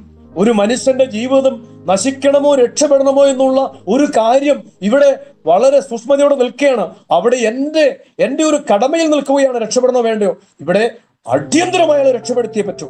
അപ്പം ഈ കമ്പാരയാണ് പ്രിയപ്പെട്ടവര് ഈശോയെ സുവിശേഷം പ്രസംഗിക്കാൻ പ്രേരിപ്പിച്ച ഒരു വികാരം. അപ്പം നമുക്ക് സുവിശേഷം പ്രസംഗിക്കണം, എന്തു വേണം? അതിന് എവിടെയെങ്കിലും ട്രെയിനിങ്ങിന് പോകണോ? ഞാൻ പറഞ്ഞു, ഒരു ട്രെയിനിങ്ങിന്റെ ആവശ്യമില്ല. നിന്റെ ഉള്ളിൽ ഈ കമ്പാര ഉണ്ടെങ്കിൽ നീ ഒരു സുവിശേഷകനാണ്, യാതൊരു സംശയം വേണ്ട. നിനക്ക് ഈ കമ്പാര ഉണ്ടെങ്കിൽ അതിന് ഒരു മെറിറ്റ് ആവശ്യമില്ല, ഒരു ട്രെയിനിങ് ആവശ്യമില്ല, ഒരു സ്കില്ലും ആവശ്യമില്ല. നമുക്ക് ഒരിടത്തും പോയി ഒരു കാര്യം വേണമെന്നില്ല. നിനക്ക് ഈ കമ്പാര എന്ന് പറയുന്ന ഒരു സംഭവം നിന്റെ ഉള്ളിൽ ഉണ്ടെങ്കിൽ, ഈശോയുടെ ചങ്കിൽ നിറഞ്ഞു നിന്നിരുന്ന ആ ജനക്കൂട്ടത്തെ കണ്ടപ്പം ഈശോയ്ക്ക് അടങ്ങിയിരിക്കാൻ പറ്റിയില്ല, അവരെ അടുത്തേക്ക് പോയിരിക്കാൻ പറ്റിയില്ല. അപ്പൻ നിന്നെ സ്നേഹിക്കുന്നു, മകളെ നീ ആരായിരുന്നാലും നിന്നെ സ്നേഹിക്കാൻ മാത്രം അറിയുന്ന ഒരു അപ്പനുണ്ട്, ആ അപ്പൻ നിന്നെ സ്നേഹിക്കുന്നുണ്ട്. ഇത് വിളിച്ചു പറയാതിരിക്കാൻ ഈശോയ്ക്ക് പറ്റാത്തൊരു മാനസികാവസ്ഥ. അതാണ് കമ്പാരെ. ഈ കമ്പാരെ നിനക്കുണ്ടെങ്കിൽ, എന്റെ പ്രിയപ്പെട്ട സഹോദര സഹോദരി, എന്നെ കേൾക്കുന്ന എന്റെ പ്രിയപ്പെട്ടവരെ, എന്റെ പ്രിയപ്പെട്ട സഹോദരരെ, ഞാൻ നിങ്ങളോട് വളരെ സ്നേഹത്തോടെ പറയാൻ ആഗ്രഹിക്കുകയാണ്, ഒരു സുവിശേഷകന്റെ മെറിറ്റ് ഈ കമ്പാരയാണ്. ഞാനത് വളരെ വ്യക്തമായിട്ട് തിരിച്ചറിഞ്ഞൊരു കാര്യമാണ്. ഈ കമ്പാര ഉണ്ടെങ്കിൽ നമുക്ക് സുവിശേഷം പറയാൻ പറ്റും. എത്ര പേര് നേടിയെടുക്കാൻ പറ്റുമെന്ന് അറിയാമോ? ഞാൻ എന്റെ ജീവിതത്തിൽ പലപ്പോഴും ആദ്യകാലങ്ങളിൽ എനിക്കിത് ഉണ്ടായിരുന്നില്ല. പക്ഷെ ഞാൻ പിന്നീട് പ്രാർത്ഥിച്ചൊരു കാര്യമാണ്, കർത്താവ് എനിക്ക് കമ്പാര തരണമേ. ഈ കമ്പാര എന്ന് പറഞ്ഞാൽ ബൈബിളിൽ നമ്മൾ കാണുമ്പോൾ അതിശിച്ചു. ഈ കമ്പാര എന്ന് പറഞ്ഞിട്ട് ഈശോ ചില ആൾക്കാരെയൊക്കെ നേടിയെടുക്കുന്നുണ്ട്. അതിൽ ഏറ്റവും പ്രധാനപ്പെട്ട ഒരു വ്യക്തിയാണ് ഓടിച്ചുകൊണ്ടിരുന്നൊരു പെണ്ണ്. ഒന്ന് ആലോചിച്ച് നോക്കിയേ, ഓടിച്ചുകൊണ്ടിരുന്നൊരു പെണ്ണ്. ശക്തമായ ഒരു നിയമം അവിടെ ഇല്ലേ? എന്താണ്? വ്യഭിചാരം ചെയ്താൽ കല്ലെറിഞ്ഞ് കൊല്ലുന്നൊരു നിയമം അവിടെ ഉണ്ട്. എഴുതപ്പെട്ട നിയമമാണ്. അതിലൊരു കൺസെഷൻ കിട്ടത്തില്ല. ഇങ്ങനെയുള്ളൊരു സ്ഥലത്ത് ആരെങ്കിലും പണിക്ക് പോകുകയല്ല. എന്നാൽ ആ പെണ്ണ് പോയി. അപ്പൊ നമ്മളൊക്കെ എന്തു പറയും? അവളുടെ കയ്യിലിരിപ്പാണ് അനുഭവിക്കണം. ഇത്രയും ശക്തമായ ഒരു നിയമം ഉള്ളിടത്ത് ഇവൾ പണിക്കുന്നതിന് പോയി. അവളെ ഓടിച്ചുകൊണ്ട് വരികയാണ്. ആ സംദർഭമൊക്കെ നമുക്കറിയാം അല്ലെ പ്രിയപ്പെട്ടവരെ? ഇനി അവൾ വരുന്ന ഒരു ജീവൻ രക്ഷപ്പെടാനുള്ള ഒരു തത്രപ്പാടിലേക്കാണ്. ഒരു സംഘം കല്ലുമായിട്ട് പുറകെ വരുവാണ്. കല്ലെറിഞ്ഞ് ഒരു പേപ്പട്ടിയെ പോലെ കൊല്ലും. നമ്മുടെ നാട്ടിലേക്ക് പേപ്പട്ടി പ്രത്യക്ഷപ്പെട്ട പേപ്പട്ടിയോട് നമ്മൾ ആരെങ്കിലും കട കാണിക്കോ? ഒരു കൺസെഷൻ കാണിക്കത്തില്ല. പേപ്പട്ടി നാടിന് റിസ്ക് ആണ്. അതുകൊണ്ട് പേപ്പട്ടി വന്നാൽ കൊല്ലുക എന്നുള്ളതാണ് നമ്മുടെ മുമ്പിലുള്ള കാര്യം. വേറെ ഒരു വിട്ടുവീഴ്ച നമ്മൾ ചെയ്യാറില്ല. ഒരു പേപ്പട്ടി സമാനമായ അവസ്ഥയിൽ ഒരു പെണ്ണ് വലിച്ചഴക്കപ്പെട്ട് കൊണ്ടുവരികയാണ്. ഇനി ആദ്യത്തെ കല്ല് ഒരാൾ എറിയും, അതിനു പുറകെ തുടർച്ചയായിട്ട് അനേകർ കല്ലെറിയും. ഒരു പേപ്പട്ടി സമാനമായി അവിടെ കൊല്ലപ്പെടാൻ പോവുകയാണ്. ഇവിടെ നമ്മൾ ആരുടെ കൂടെ നിൽക്കും? പറഞ്ഞു, മെജോറിറ്റിയുടെ കൂടെ നിൽക്കും. ഭൂരിപക്ഷം എവിടെ? സമൂഹത്തിലെ ഉന്നതരെവിടെ? മതം, രാഷ്ട്രീയം എല്ലാം അവൾക്കെതിരാണ്. സമൂഹത്തിലുള്ളവരെല്ലാവരും അവൾക്കെതിരാണ്. നിയമത്തിന്റെ വള്ളിപുള്ളി വിടാതെ നടപ്പാക്കുന്ന ഒരു സ്ഥലത്ത് അവൾ പ്രതിക്കൂട്ടി നിൽക്കുകയാണ്. ഇനി ഒറ്റ ഒരു വാക്കിന്റെ അക്കരയ്ക്ക് നിൽക്കുകയാണ്. പ്രിയപ്പെട്ടവർ, നമ്മളാണ് ആരുടെ കൂട്ടത്തിക്കൂടും? പറഞ്ഞു, നമ്മൾ ആരുടെ കൂട്ടത്തിക്കൂടും? സംശയം തിരിക്കുന്നു. നമ്മൾ ഭൂരിപക്ഷത്തിന്റെ കൂട്ടത്തിക്കൂടും, നമ്മൾ സമുദായത്തിന്റെ കൂട്ടത്തിക്കൂടും, നമ്മൾ മെജോറിറ്റിയുടെ കൂട്ടത്തിക്കൂടും, അധികാരത്തിന്റെ കൂട്ടത്തിക്കൂടും. എന്നാൽ പ്രിയപ്പെട്ടവര്, ഇവിടെയാണ് കമ്പാര നമ്മൾ കാണുന്നത്. ഒരാൾക്കും വേണ്ടാത്ത, ഒരു മനുഷ്യനും വേണ്ടാത്ത, ആരും തിരിഞ്ഞു വെക്കാത്ത പാവപ്പെട്ട ഒരു എച്ചിൽ ജീവിതം, ഒരു പുറംപൊക്ക ജീവിതം, ഒരു ഓടെ കിടക്കുന്ന ജീവിതം. അങ്ങനെയുള്ളവരുടെ കൂട്ടത്തിക്കൂടിയിട്ട് കർത്താവിന് എന്ത് കിട്ടാനാ? പക്ഷെ കർത്താവ് അവരുടെ കൂട്ടത്തിക്കൂടി. കർത്താവ് മറ്റുള്ളവർ കണ്ടുപോലെ അല്ല കണ്ട. കമ്പാരയുടെ ഒരു പ്രത്യേകതയാണ് പ്രിയപ്പെട്ടവര്. അത് യഥാർത്ഥമായൊരു കാഴ്ച ഉണ്ട് അവിടെ. അവൾ മറ്റുള്ളവരുടെ മുമ്പിൽ ഈ ജീവിക്കാൻ ഒരു നിമിഷം പോലും അവകാശമില്ലാത്തൊരു കുടലയാണ്, വേശ്യയാണ്. പക്ഷെ അവന്റെ മുമ്പില് അവക്ക് വേറൊരു മുഖമുണ്ട്. എന്താണ്? ഒരുപക്ഷെ വയറ് വിശന്നിട്ടായിരിക്കും, അല്ലേ? കുറെ നാളായിട്ട് പട്ടിണിയാണ്, വീട്ടിലൊന്നുമില്ല. അങ്ങനെ ഇരുന്നൊരു സമയത്ത് ഏതോ ഒരുത്തം വന്നിട്ട് ഒരു അല്പം പൈസ നീട്ടി, അവൾ അറിയാതെ അവന്റെ പ്രലോഭനത്തിൽ വീണുപോയി. ഒരുപക്ഷെ അവൾ വയറ് വിശന്നിട്ടായിരിക്കും ആ ഒരു പ്രലോഭനത്തിന് വിധേയപ്പെട്ടത്. ഒരുപക്ഷെ അങ്ങനെ ഒരു ദയനീയ ലോകത്താണ് അവൾ വിധേയപ്പെട്ടതെങ്കിൽ അവളെ കല്ലെറിയാൻ പറ്റുമോ പ്രിയപ്പെട്ടവരെ? അടിവയറിന്റെ മേൽവയറിന്റെ വിശപ്പ് സഹിക്കാതെ അവൾ അടിവയറ് കച്ചവടം ചെയ്തു, അടിവയറ് കൊടുത്തു. ഒരുപക്ഷെ അതാണ് ഈശോയെ അവളിലേക്ക് കുറെ കൂടി ഒന്ന് ആഴമായി ഇറങ്ങാൻ പ്രേരിപ്പിച്ചത്. അതാണ് കമ്പാരം. ഈശോ ബാക്കിയുള്ളവർ കണ്ടോലല്ല, വ്യത്യസ്തമായ ഒരു കണ്ണോടെ അവളെ കണ്ടു, അവളെ നേടിയെടുത്തു. എല്ലാവരും വാക്കലാൽ പറഞ്ഞയച്ചു. പ്രിയപ്പെട്ടവർ, ഈ കമ്പാരയുള്ളവർക്ക് മാത്രമേ ഒരു വേശ്യയെ ഇവാഞ്ചലൈസ് ചെയ്യാൻ പറ്റൂ. സാഹചര്യം അനുകൂലമല്ലാത്ത ഒരു സ്ഥലത്ത് ഒരു ഇവാഞ്ചലൈസേഷൻ സാധ്യതയുള്ളൂ. ഞാനൊരു അനുഭവമാണ് പറയാൻ പോകുന്നത്. കേരളത്തിലെ ഒരു ക്യാമ്പസ് മീറ്റ് ഞാൻ പോവുകയാണ്, വർഷങ്ങൾക്ക് മുമ്പാണ് കേട്ടോ. ഒരു ക്യാമ്പസ് മീറ്റ് ഞാൻ പോവുകയാണ്. എനിക്ക് ആ പിള്ളേര് സെഷൻ ഉണ്ടാക്കുന്നപ്പോഴാണ് പറയാ, പ്രിയപ്പെട്ടവർ, വെളുപ്പിനെ 7 മണിക്ക്. ഒന്ന് ആലോചിച്ചെങ്കിൽ, ഇടുക്കി കിടക്കുന്ന ഞാന് വളരെ ദൂരെയുള്ള ഒരു കോളേജില് 10,000-ഓളം കുട്ടികൾ പങ്കെടുക്കുന്ന ഒരു ക്യാമ്പസ് മീറ്റിൽ രാവിലെ 7 മണിക്ക് സെഷൻ എന്ന് പറയുമ്പോൾ എനിക്ക് രാത്രി പോകണം. അപ്പൊ ഞാൻ ജീസൂത്തിലെ കുട്ടികളോട് പറഞ്ഞു, എടാ ചെക്കന്മാരെ, എനിക്കൊരു കാര്യം ചെയ്യാം, എനിക്കൊരു ഉച്ചയാവുന്നുള്ള സെഷൻ തരാമോ? പറ്റത്തില്ല കേട്ടോ, ഏർലി മോർണിംഗ് 7 o'clock ചേട്ടന്റെ സെഷൻ. ആ സെഷൻ സമയം നല്ലൊരു സമയമാണ്, ചേട്ടൻ ആ സമയത്ത് പറയുകയാണെങ്കിൽ നമുക്ക് കേൾക്കാൻ പറ്റും, ആ പിള്ളേർക്കും നല്ലതായിരിക്കും. അപ്പൊ ഞാൻ പറഞ്ഞു, എടാ ഞാൻ രാത്രി വരണ്ടേ? ആ സാറില്ല കേട്ടാ, ചേട്ടൻ രാത്രിക്ക് പോരെ. പ്രിയപ്പെട്ടവര്, ഈ ഒരു ക്യാമ്പസ് മീറ്റിൽ ഒരു സെഷൻ ചെയ്യാൻ വേണ്ടിയിട്ട് ഞാൻ വളരെ ബന്ധപ്പെട്ട് രാത്രി യാത്ര ചെയ്യുകയാണ്. യാത്ര ചെയ്യുമ്പം കേരളത്തിലെ ഒരു പ്രധാനപ്പെട്ട ബസ് സ്റ്റാൻഡിൽ ഞാനുണ്ട്. രാത്രി 1 മണി സമയം. ഞാൻ പുരുഷന്മാർക്കുള്ള വെയിറ്റിംഗ് ഷെഡില്, അല്ലെങ്കിൽ പുരുഷന്മാർക്കുള്ള റൂമിൽ ഞാൻ ബസ് കാത്തിരിക്കുകയാണ്. ആ ബസ് കാത്തിരിക്കുമ്പം ഞാൻ പുരുഷന്മാരുടെ അവിടെ അധികം പേരെ കാണുന്നില്ല. അതുപോലെ തന്നെ വിജനമായാണ്, ബസ് സ്റ്റാൻഡ് മുഴുവൻ വിജനമാണ്. കുറെ ബസ് വരുന്നു, 1-2 പേര് വരുന്നു. ഇങ്ങനെയുള്ള യാത്രക്കാരുടെയൊക്കെ ഒത്തിരി തിരക്കില്ലാത്തൊരു ലോകമാണ്. ഞാൻ ശ്രദ്ധിക്കുമ്പോൾ എന്റെ ഓപ്പോസിറ്റ് ഉള്ള റൂമില്, ലേഡീസിന് വേണ്ടിയുള്ള, വിമൻസിന് വേണ്ടിയുള്ള റൂമില് ഒരു സ്ത്രീ രാത്രി 1 മണിയായ സമയത്ത് ഒരു ചെറിയൊരു ഹാൻഡ് ബാഗ് ആയിട്ട് ഒരു സ്ത്രീ പ്രത്യക്ഷപ്പെട്ടു. അപ്പൊ ഞാൻ അവരെയും നോക്കി, ദൈവമേ, ഈ സ്ത്രീക്ക് ഭയമൊന്നുമില്ലേ? രാത്രി വർഷങ്ങൾക്ക് മുമ്പാണ്, ഇന്നാണ് കുറച്ചുകൂടെ സ്വാതന്ത്ര്യമുണ്ട്. വർഷങ്ങൾക്ക് മുമ്പത്തെ കാര്യം ഞാൻ പറഞ്ഞുകൊണ്ടിരുന്നത്. അപ്പൊ ഈ സ്ത്രീ ബാഗ് ആയിട്ട് വന്നപ്പോൾ ഞാൻ ഇങ്ങനെ ഇവരെ ശ്രദ്ധിച്ചു. ദൈവമേ, ഇവര് തന്നെയാണല്ലോ, ആരും കൂടെ ഇല്ലല്ലോ. യുവതിയാണ്, ഒരു 35 വയസ്സെങ്കിലും പ്രായം കാണുമായിരിക്കും. അപ്പം ഇവരിങ്ങനെ വന്നിരിക്കുകയാണ്. ഞാൻ വിചാരിച്ചു കുഴപ്പമില്ല, എല്ലാവരും ഉള്ളൊരു സ്ഥലമാണല്ലോ. ഇച്ചിരി കഴിഞ്ഞപ്പോൾ ഞാൻ കാണുന്ന ഒരു കാഴ്ച, പ്രിയപ്പെട്ടവര്, ഇവിടെ കൊച്ചു ബാഗ് തുറന്നിട്ട് അതിൻ്റെ ഒരു കണ്ണാടി ഇങ്ങനെ എടുത്തു. കണ്ണാടി എടുത്തിട്ട് മുഖം നോക്കുകയാണ്. എന്നിട്ട് കയ്യില് ഒരു കൊച്ചു പൗഡർ ടിന്നിന്റെ അകത്തുനിന്നും പൗഡർ കയ്യിലേക്ക് ഉടഞ്ഞെടുത്തിട്ട് ഇങ്ങനെ മുഖത്തെ പൗഡറൊക്കെ അടിച്ചു പിടിപ്പിക്കുകയാണ്. അത് കണ്ടപ്പോ എനിക്കൊരു അല്പം തോന്നി, ഇതത്ര പന്തി അല്ലല്ലോ. രാത്രി 1 മണിക്ക്, അതും ഒരു അസമയത്ത്, ഒരു ബസ് സ്റ്റാൻഡിലെ വെയിറ്റ് ഷെഡിൽ ഒരു പെണ്ണ് മേക്കപ്പ് ചെയ്യാന്നൊക്കെ പറയുമ്പോഴത്തേക്കും സാരമില്ല. അവള് വീണ്ടും അവളുടെ ബാഗിൽ നിന്നൊരു മുല്ലപ്പൂ, ഇത്രയും നിന്നുള്ള ഒരു പിടി മുല്ലപ്പൂ എടുത്തതിന് മുടിയിലണിയുന്നു. അപ്പൊ എനിക്ക് പിന്നെ എന്തൊക്കെയോ സംശയങ്ങൾ തോന്നി. ദൈവമേ, ഈ സ്ത്രീ ആരാണ്? ഇവരുടെ പരിപാടി എന്താണ്?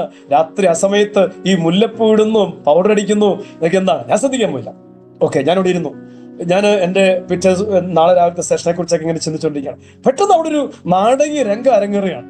കുറെ ഓട്ടോറിക്ഷക്കാരെന്ന് പറഞ്ഞാൽ അറിയാലോ, നമുക്കറിയാം അവിടെ ഓട്ടോറിക്ഷക്കാർ. എനിക്ക് നല്ല ഓട്ടോറിക്ഷക്കാർ ഒത്തിരി പറഞ്ഞു കേട്ടോ. അവരെയൊക്കെ എനിക്ക് ഒത്തിരി നല്ല സ്നേഹിതരാണ്. പക്ഷേ ഇപ്പൊ നമ്മൾ കാണുന്ന 1-2 ഓട്ടോറിക്ഷക്കാർ വന്നിട്ട് ഇവൾക്ക് ചുറ്റും ഉപഗ്രഹം പോലെ കറങ്ങിക്കൊണ്ടിരിക്കാം. ഇവിടെ നോക്കുന്നു, അർത്ഥം വെച്ച് മൂളുന്നു, ചില ആൾക്കാരൊക്കെ ചില കാര്യങ്ങൾ സംസാരിക്കുന്നു. പ്രിയപ്പെട്ടവരെ, ഞാൻ കാണുന്ന ഒരു കാഴ്ച, അതിൽ ഒരാൾ പറയുകയാണ്, അപ്പളേ ഒരു ചായ കുടിക്കാൻ പോയാലോ? നോക്കണേ, ഒരു ദ്വയാർത്ഥ പ്രയോഗമാണ്. ഒരു ചായ കുടിക്കാൻ പോയാലോ? അപ്പൊ ഇവള് ചീറി നിൽക്കുക, വിട്ടു പോടാ. അവള് വായി 2 ഡിക്ഷണറി ഇല്ലാത്ത 2 ഡയലോഗ് പറയുന്നുണ്ട്. ഇവള് പ്രതിരോധിക്കുകയാണ്. ഒരു 3-4 ഓട്ടോറിക്ഷക്കാർ വന്നിട്ട് ഇവളോട് ഒരു പ്രത്യേക രീതിയിൽ ഇടപെടുകയാണ്. ആദ്യം വന്നവൻ ചോദിച്ചു, അപ്പോഴെങ്ങനെ ഒരു സിനിമയ്ക്ക് പോയാലോ, അല്ലോ ഒരു ചായ കുടിക്കാൻ പോയാലോ? അവള് കൂട്ടാക്കുന്നില്ല, അവള് പ്രതിരോധിക്കുകയാണ്, അവള് ചീത്ത പറയാണ് അവരെ. അതിന്റെ ഉദ്ദേശം നമുക്ക് മനസ്സിലാവും. തൊട്ടടുത്ത സമയത്ത് അപ്പൊ നമുക്കൊരു സെക്കൻഡ് ഷോക്ക് പോയാലോ? അപ്പോൾ സീറ്റൊക്കെ നമ്മളെടുക്കാം, ടിക്കറ്റൊക്കെ നമ്മുടെ കാശൊക്കെ ഉണ്ട്, കണ്ടോ? ദൈവമേ, അപ്പൊ ഇവള് ചീറ് നിൽക്കുകയാണ്. അടിക്കൂടെ ഓടാം. ഞാനിങ്ങനെ പേടിച്ചിരിക്കുക, ദൈവം ഇത് എന്താ സംഭവിച്ചുകൊണ്ടിരിക്കുന്നത്? അപ്പോളെ ഇവര് ഇങ്ങനെ പറഞ്ഞു. അപ്പൊ എനിക്ക് ഭയങ്കര ധാർമ്മിക രോഷം അരിച്ചു കയറി. ധാർമ്മിക രോഷം എല്ലായിടത്തും നല്ലതല്ല.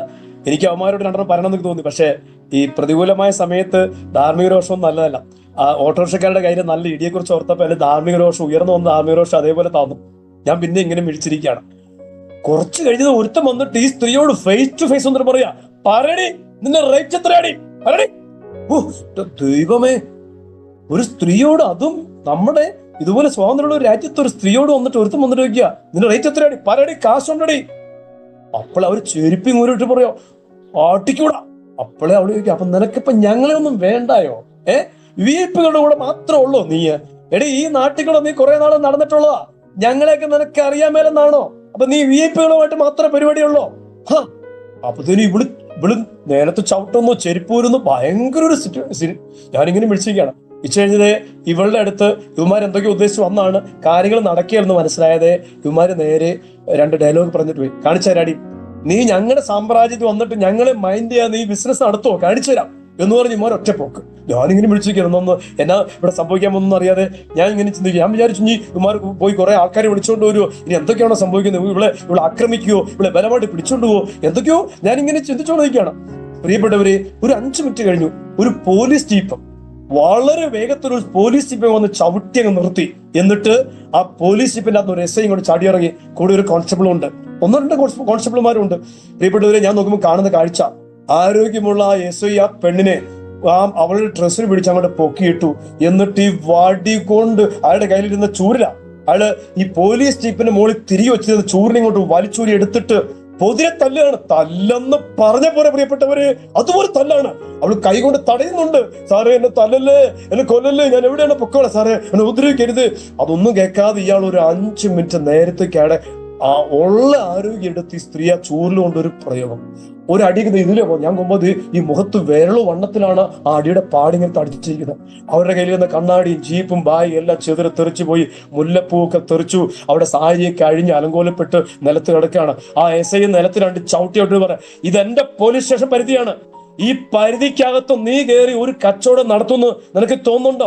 വീഡിയോയില് നിന്നെ. എന്നിട്ട് പോലീസ് ഭാഷ കുറെ ചീത്തയും പറഞ്ഞിട്ട് അപ്പനും അമ്മയ്ക്കും വെല്ലുപ്പനൊക്കെ വിളിച്ച് ഈ സ്ത്രീയെ പരമാവധി അങ്ങോട്ട് എന്താ പറയുക, അതുപോലെ അങ്ങാക്കിയിട്ട് ഇയാള് പോവാ. ഇനി മേലിൽ ഈ പരിസരത്ത് കണ്ടാൽ ഇവിടെ അപ്പുറം അന്നേരത്തേക്കും കുറെ ആൾക്കാരൊക്കെ വട്ടം കൂടി, ഒരു 10-20 ആൾക്കാർ വട്ടം കൂടി ഈ സ്ത്രീ പട്ടി കരയുന്ന പോലെ നിലത്ത് കുത്തിയിരുന്ന് കരഞ്ഞോണ്ടിരിക്കുകയാണ്. പ്രിയപ്പെട്ട സഹോദരങ്ങളെ, കുറെ കഴിഞ്ഞപ്പോഴേ ഓരോരുത്തരായിട്ട് പിരിഞ്ഞു പോവാണ്. ഓട്ടോറിക്ഷക്കാർ പറയാ, മനസ്സിലായോടി, ഞങ്ങളോട് കളിച്ചത് മനസ്സിലായോ? അപ്പൊ ഞങ്ങൾ വിളിച്ചാൽ നീ പോരില്ലല്ലേ, അപ്പൊ നീ വേറെ പല ആൾക്കാരുമായിട്ടാ ഈ സാമ്രാജ്യത്തിലെ ഞങ്ങളെ ഒന്ന് മൈൻഡ് ചെയ്യുന്ന നിന്റെ ബിസിനസ് നടക്കുകയില്ല. ഓട്ടോറിക്ഷക്കാരും പിരിഞ്ഞു. തന്നെ ഒരു സ്ത്രീ തന്നെ നിലത്ത് കുത്തിയിരിക്കുകയാണ്. പ്രിയപ്പെട്ടവരെ, മുടിയെല്ലാം അഴിഞ്ഞുലഞ്ഞ് കണ്ണുനീരൊഴുകുന്ന പാട്ടി വീഴുന്ന പോലെ വെളിക്കൊണ്ടിരിക്കുക. ആ സമയത്ത് ഞാൻ അവർ കണ്ടുകൊണ്ടിരിക്കാം. ഈ സമയത്ത് കർത്താവിനോട് പറയാം, പോയി പറയടാ സുവിശേഷം അവരോട്. ഞാൻ പറഞ്ഞു, ഞാൻ പോകത്തില്ല. പോയി പറയടാ. ഞാൻ പറഞ്ഞു, എന്റെ പോലെ ഞാൻ പോകത്തില്ല, ചളം കേസാ, നാറ്റ കേസാ, അയ്യോ നാട്ടുകാരൊക്കെ നോക്കിയിരിക്കുന്നു, ഞാൻ പറയല. പോയി പറയടാ സുവിശേഷം. ഞാൻ പറഞ്ഞു, പോകില്ല കർത്താവേ, ഞാനും കർത്താവും തമ്മിൽ ഒരു പിടിവലി. അപ്പൊ നീ നാളെ പാല സെന്റ് തോമസിലെയും പാല അൽഫോൻസ കോളേജിലെയും ചുരിദാറിട്ട നല്ല സുന്ദരികളോട് മാത്രമേ നീ സുവിശേഷം പറയുള്ളൂ. പോയി പറയടാ സുവിശേഷം. ഒരു പെടലിക്ക് പിടിച്ച് തള്ളുന്നൊരു അനുഭവം. പ്രിയപ്പെട്ടവര്, എനിക്ക് ഇരിക്കത്തില്ല, എനിക്ക് നിൽക്കത്തില്ല. ഞാൻ നേരെ ആ സ്ത്രീയുടെ അടുത്ത് ചെന്നിട്ട് ഞാൻ അടുത്ത് വന്നൊന്നും അറിയാൻ വേണ്ടി നൊച്ചേൽപ്പിച്ചു. ആ സ്ത്രീ എന്നെ ഒന്ന് നോക്കി. ഇപ്പൊ കരച്ചിലടങ്ങി, ഏങ്ങലടി മാത്രമേ ഉള്ളൂ, ഇങ്ങനെ ഏങ്ങലടി മാത്രമേ ഉള്ളൂ. ആ സ്ത്രീ എന്നെ ഒന്ന് നോക്കി, ഞാനൊരു നോക്കി. ഞാൻ അവരോട് ആദ്യം പറഞ്ഞ വാക്കിതാണ്, ഏതോ ഒരു ശക്തി എനിക്ക് കിട്ടി. ഞാൻ ആദ്യം പറഞ്ഞ വാക്കിതാണ്, സാരമില്ല. സാരമില്ല എന്ന് പറഞ്ഞത് അവരെന്നെ ഒന്നുകൂടെ നോക്കി. ഇപ്രാവശ്യം നോട്ടിൽ എനിക്കൊരു കാര്യം മനസ്സിലായി. കുറെ നേരം മുമ്പ് കുറേമാര് പൈസ തരാന്ന് പറഞ്ഞു വന്ന് വിലപേശി നടന്നില്ല. ഇതാ സൂത്രശാലിയായ ഒരുത്തൻ സിമ്പതി കാണിച്ചുകൊണ്ട് അല്ലെങ്കിൽ സെന്റിമെന്റ്സ് പ്രകടിപ്പിച്ചുകൊണ്ട് വന്ന് കാര്യം പാടാൻ വന്നിരിക്കുന്നു. ആ മുഖത്ത് അവിടെ ഭാവത്തിൽ ഞാനത് മനസ്സിലാക്കിയെടുത്തു. ഞാൻ അന്നേരം പറഞ്ഞു, സഹോദരി, ദൈവം നിന്നെ സ്നേഹിക്കുന്നുണ്ട്, നീ ദൈവത്തിന്റെ മകളാണ്, ഈശോ നിന്നെ സ്നേഹിക്കുന്നുണ്ട്. ഇനി നടന്നത് KPSC നാടകത്തിലെ ഒരു രംഗമാണ്. അതായിരുന്നു ആദ്യം എനിക്ക് കിട്ടിയ മറുപടി. എന്റെ പോന്നെ, ഞാൻ 2 അടി തെറിച്ചുപോയി. ഈ സ്ത്രീ ഒരു ഒറ്റ ആട്ടന്നെ, ഞാൻ 2 അടി തെറിച്ചുപോയി. അപ്പത്തേക്ക് ആൾക്കാരൊക്കെ അവിടെ നോക്കുന്നുണ്ട്. ഞാൻ ശ്രദ്ധിക്കാൻ പോയി, ഒറ്റ ആട്ടായിരുന്നു തന്നെ. ഞാൻ 2 അടി തെറിച്ചുപോയിട്ട് അവരെന്നോട് പറയാ, നാണമില്ലാത്തവനെ, നീ എന്റെ അടുത്ത് വന്നേക്കോണം, ദൈവം സ്നേഹിക്കുന്നു പറഞ്ഞോണ്ട് വേറെ ആരുടെ അടുത്ത് വെള്ളം പറഞ്ഞു. എന്റെ അടുത്ത് മിണ്ടിപ്പോണില്ല, പുകച്ചളയും ഞാൻ. എനിക്ക് ദൈവം വേണ്ട, ആരും വേണ്ട, പൊക്കണം അവിടെ നിന്നെടുത്തു. ഇവര് പിന്നെ പതിയെ ഇവരുടെ ബാഗിലെ സാധനങ്ങളെ പെറുക്കിയെടുത്ത് പിന്നെ അവരുടെ സീറ്റ് വന്നിരുന്നു. ഇപ്പൊ ഞാൻ പിന്നെ ശ്രദ്ധിച്ചു, ഏങ്ങലടി കേൾക്കാം, കരച്ചിലൊന്നുമില്ല, ഏങ്ങലടി കേൾക്കാം. പ്രിയപ്പെട്ടവര്, എന്റെ ഉള്ളിൽ നിന്ന് പിന്നെ ആ കമ്പാരെ, ഈശോയുടെ ഉള്ളിൽ നിറഞ്ഞു നിന്നിരുന്ന കല്ലെറിയാൻ വേണ്ടി ഓടിച്ചുകൊണ്ടിരുന്ന പെണ്ണിനോട് ഈശോയ്ക്ക് വന്ന അതേ കമ്പാരെ പരിശുദ്ധാത്മാവിന്റെ ഹൃദയത്തിൽ വെച്ചിരിക്കുകയാണ്. എനിക്ക് പോകാൻ പറ്റത്തില്ല, എന്റെ ബസ്സിന് ഇനിയും താമസമുണ്ട്. ഞാൻ വീണ്ടും അവരുടെ അടുത്ത് ചെന്നു. ഞാൻ ചോദിച്ചു, സഹോദരി, നിങ്ങൾ എന്തിനാണ് ഇവിടെ കിടന്ന് അടി മേടിച്ചത്? നിങ്ങൾ എന്തിനാണ് നാട്ടുകാരുടെ മുമ്പിൽ ഇങ്ങനെ ദയനീയമായ ഒരു അവസ്ഥയിൽ ഈ അസമയത്ത് വീട്ടിൽ കിടന്നുറങ്ങിക്കൂടെ? വേറെ ഏതെങ്കിലും ജോലി ചെയ്തുകൂടെ? നിങ്ങളുടെ ജോലി എന്താണ്? നിങ്ങൾ എവിടേക്ക് പോവുകയാണ്? നിങ്ങൾ എന്താണ് ഈ തല്ലു മേടിക്കാനുള്ള കാരണം? അപ്പം ഇവരെന്നെ കുറച്ചുകൂടി നോക്കി. ഞാൻ പറഞ്ഞു, ഞാൻ ബൈബിൾ എടുത്തു. എന്റെ ഏറ്റവും വലിയ ആയുധം, നമ്മുടെ ആയുധം അതാണല്ലോ. ഞാൻ ബൈബിൾ എടുത്തിട്ട് പറഞ്ഞു, സഹോദരി, ഞാനൊരു വഴിപോക്കനല്ല, ഒരു വെറുതെക്കാരനല്ല, ഒരു സുവിശേഷകനാണ്, ഞാനൊരു ദൈവ വചന ശുശ്രൂഷ ചെയ്യുന്ന ഒരാളാണ്. എന്റെ സഹോദരി, ഞാൻ നിങ്ങളെന്നെ വിശ്വസിക്കുക.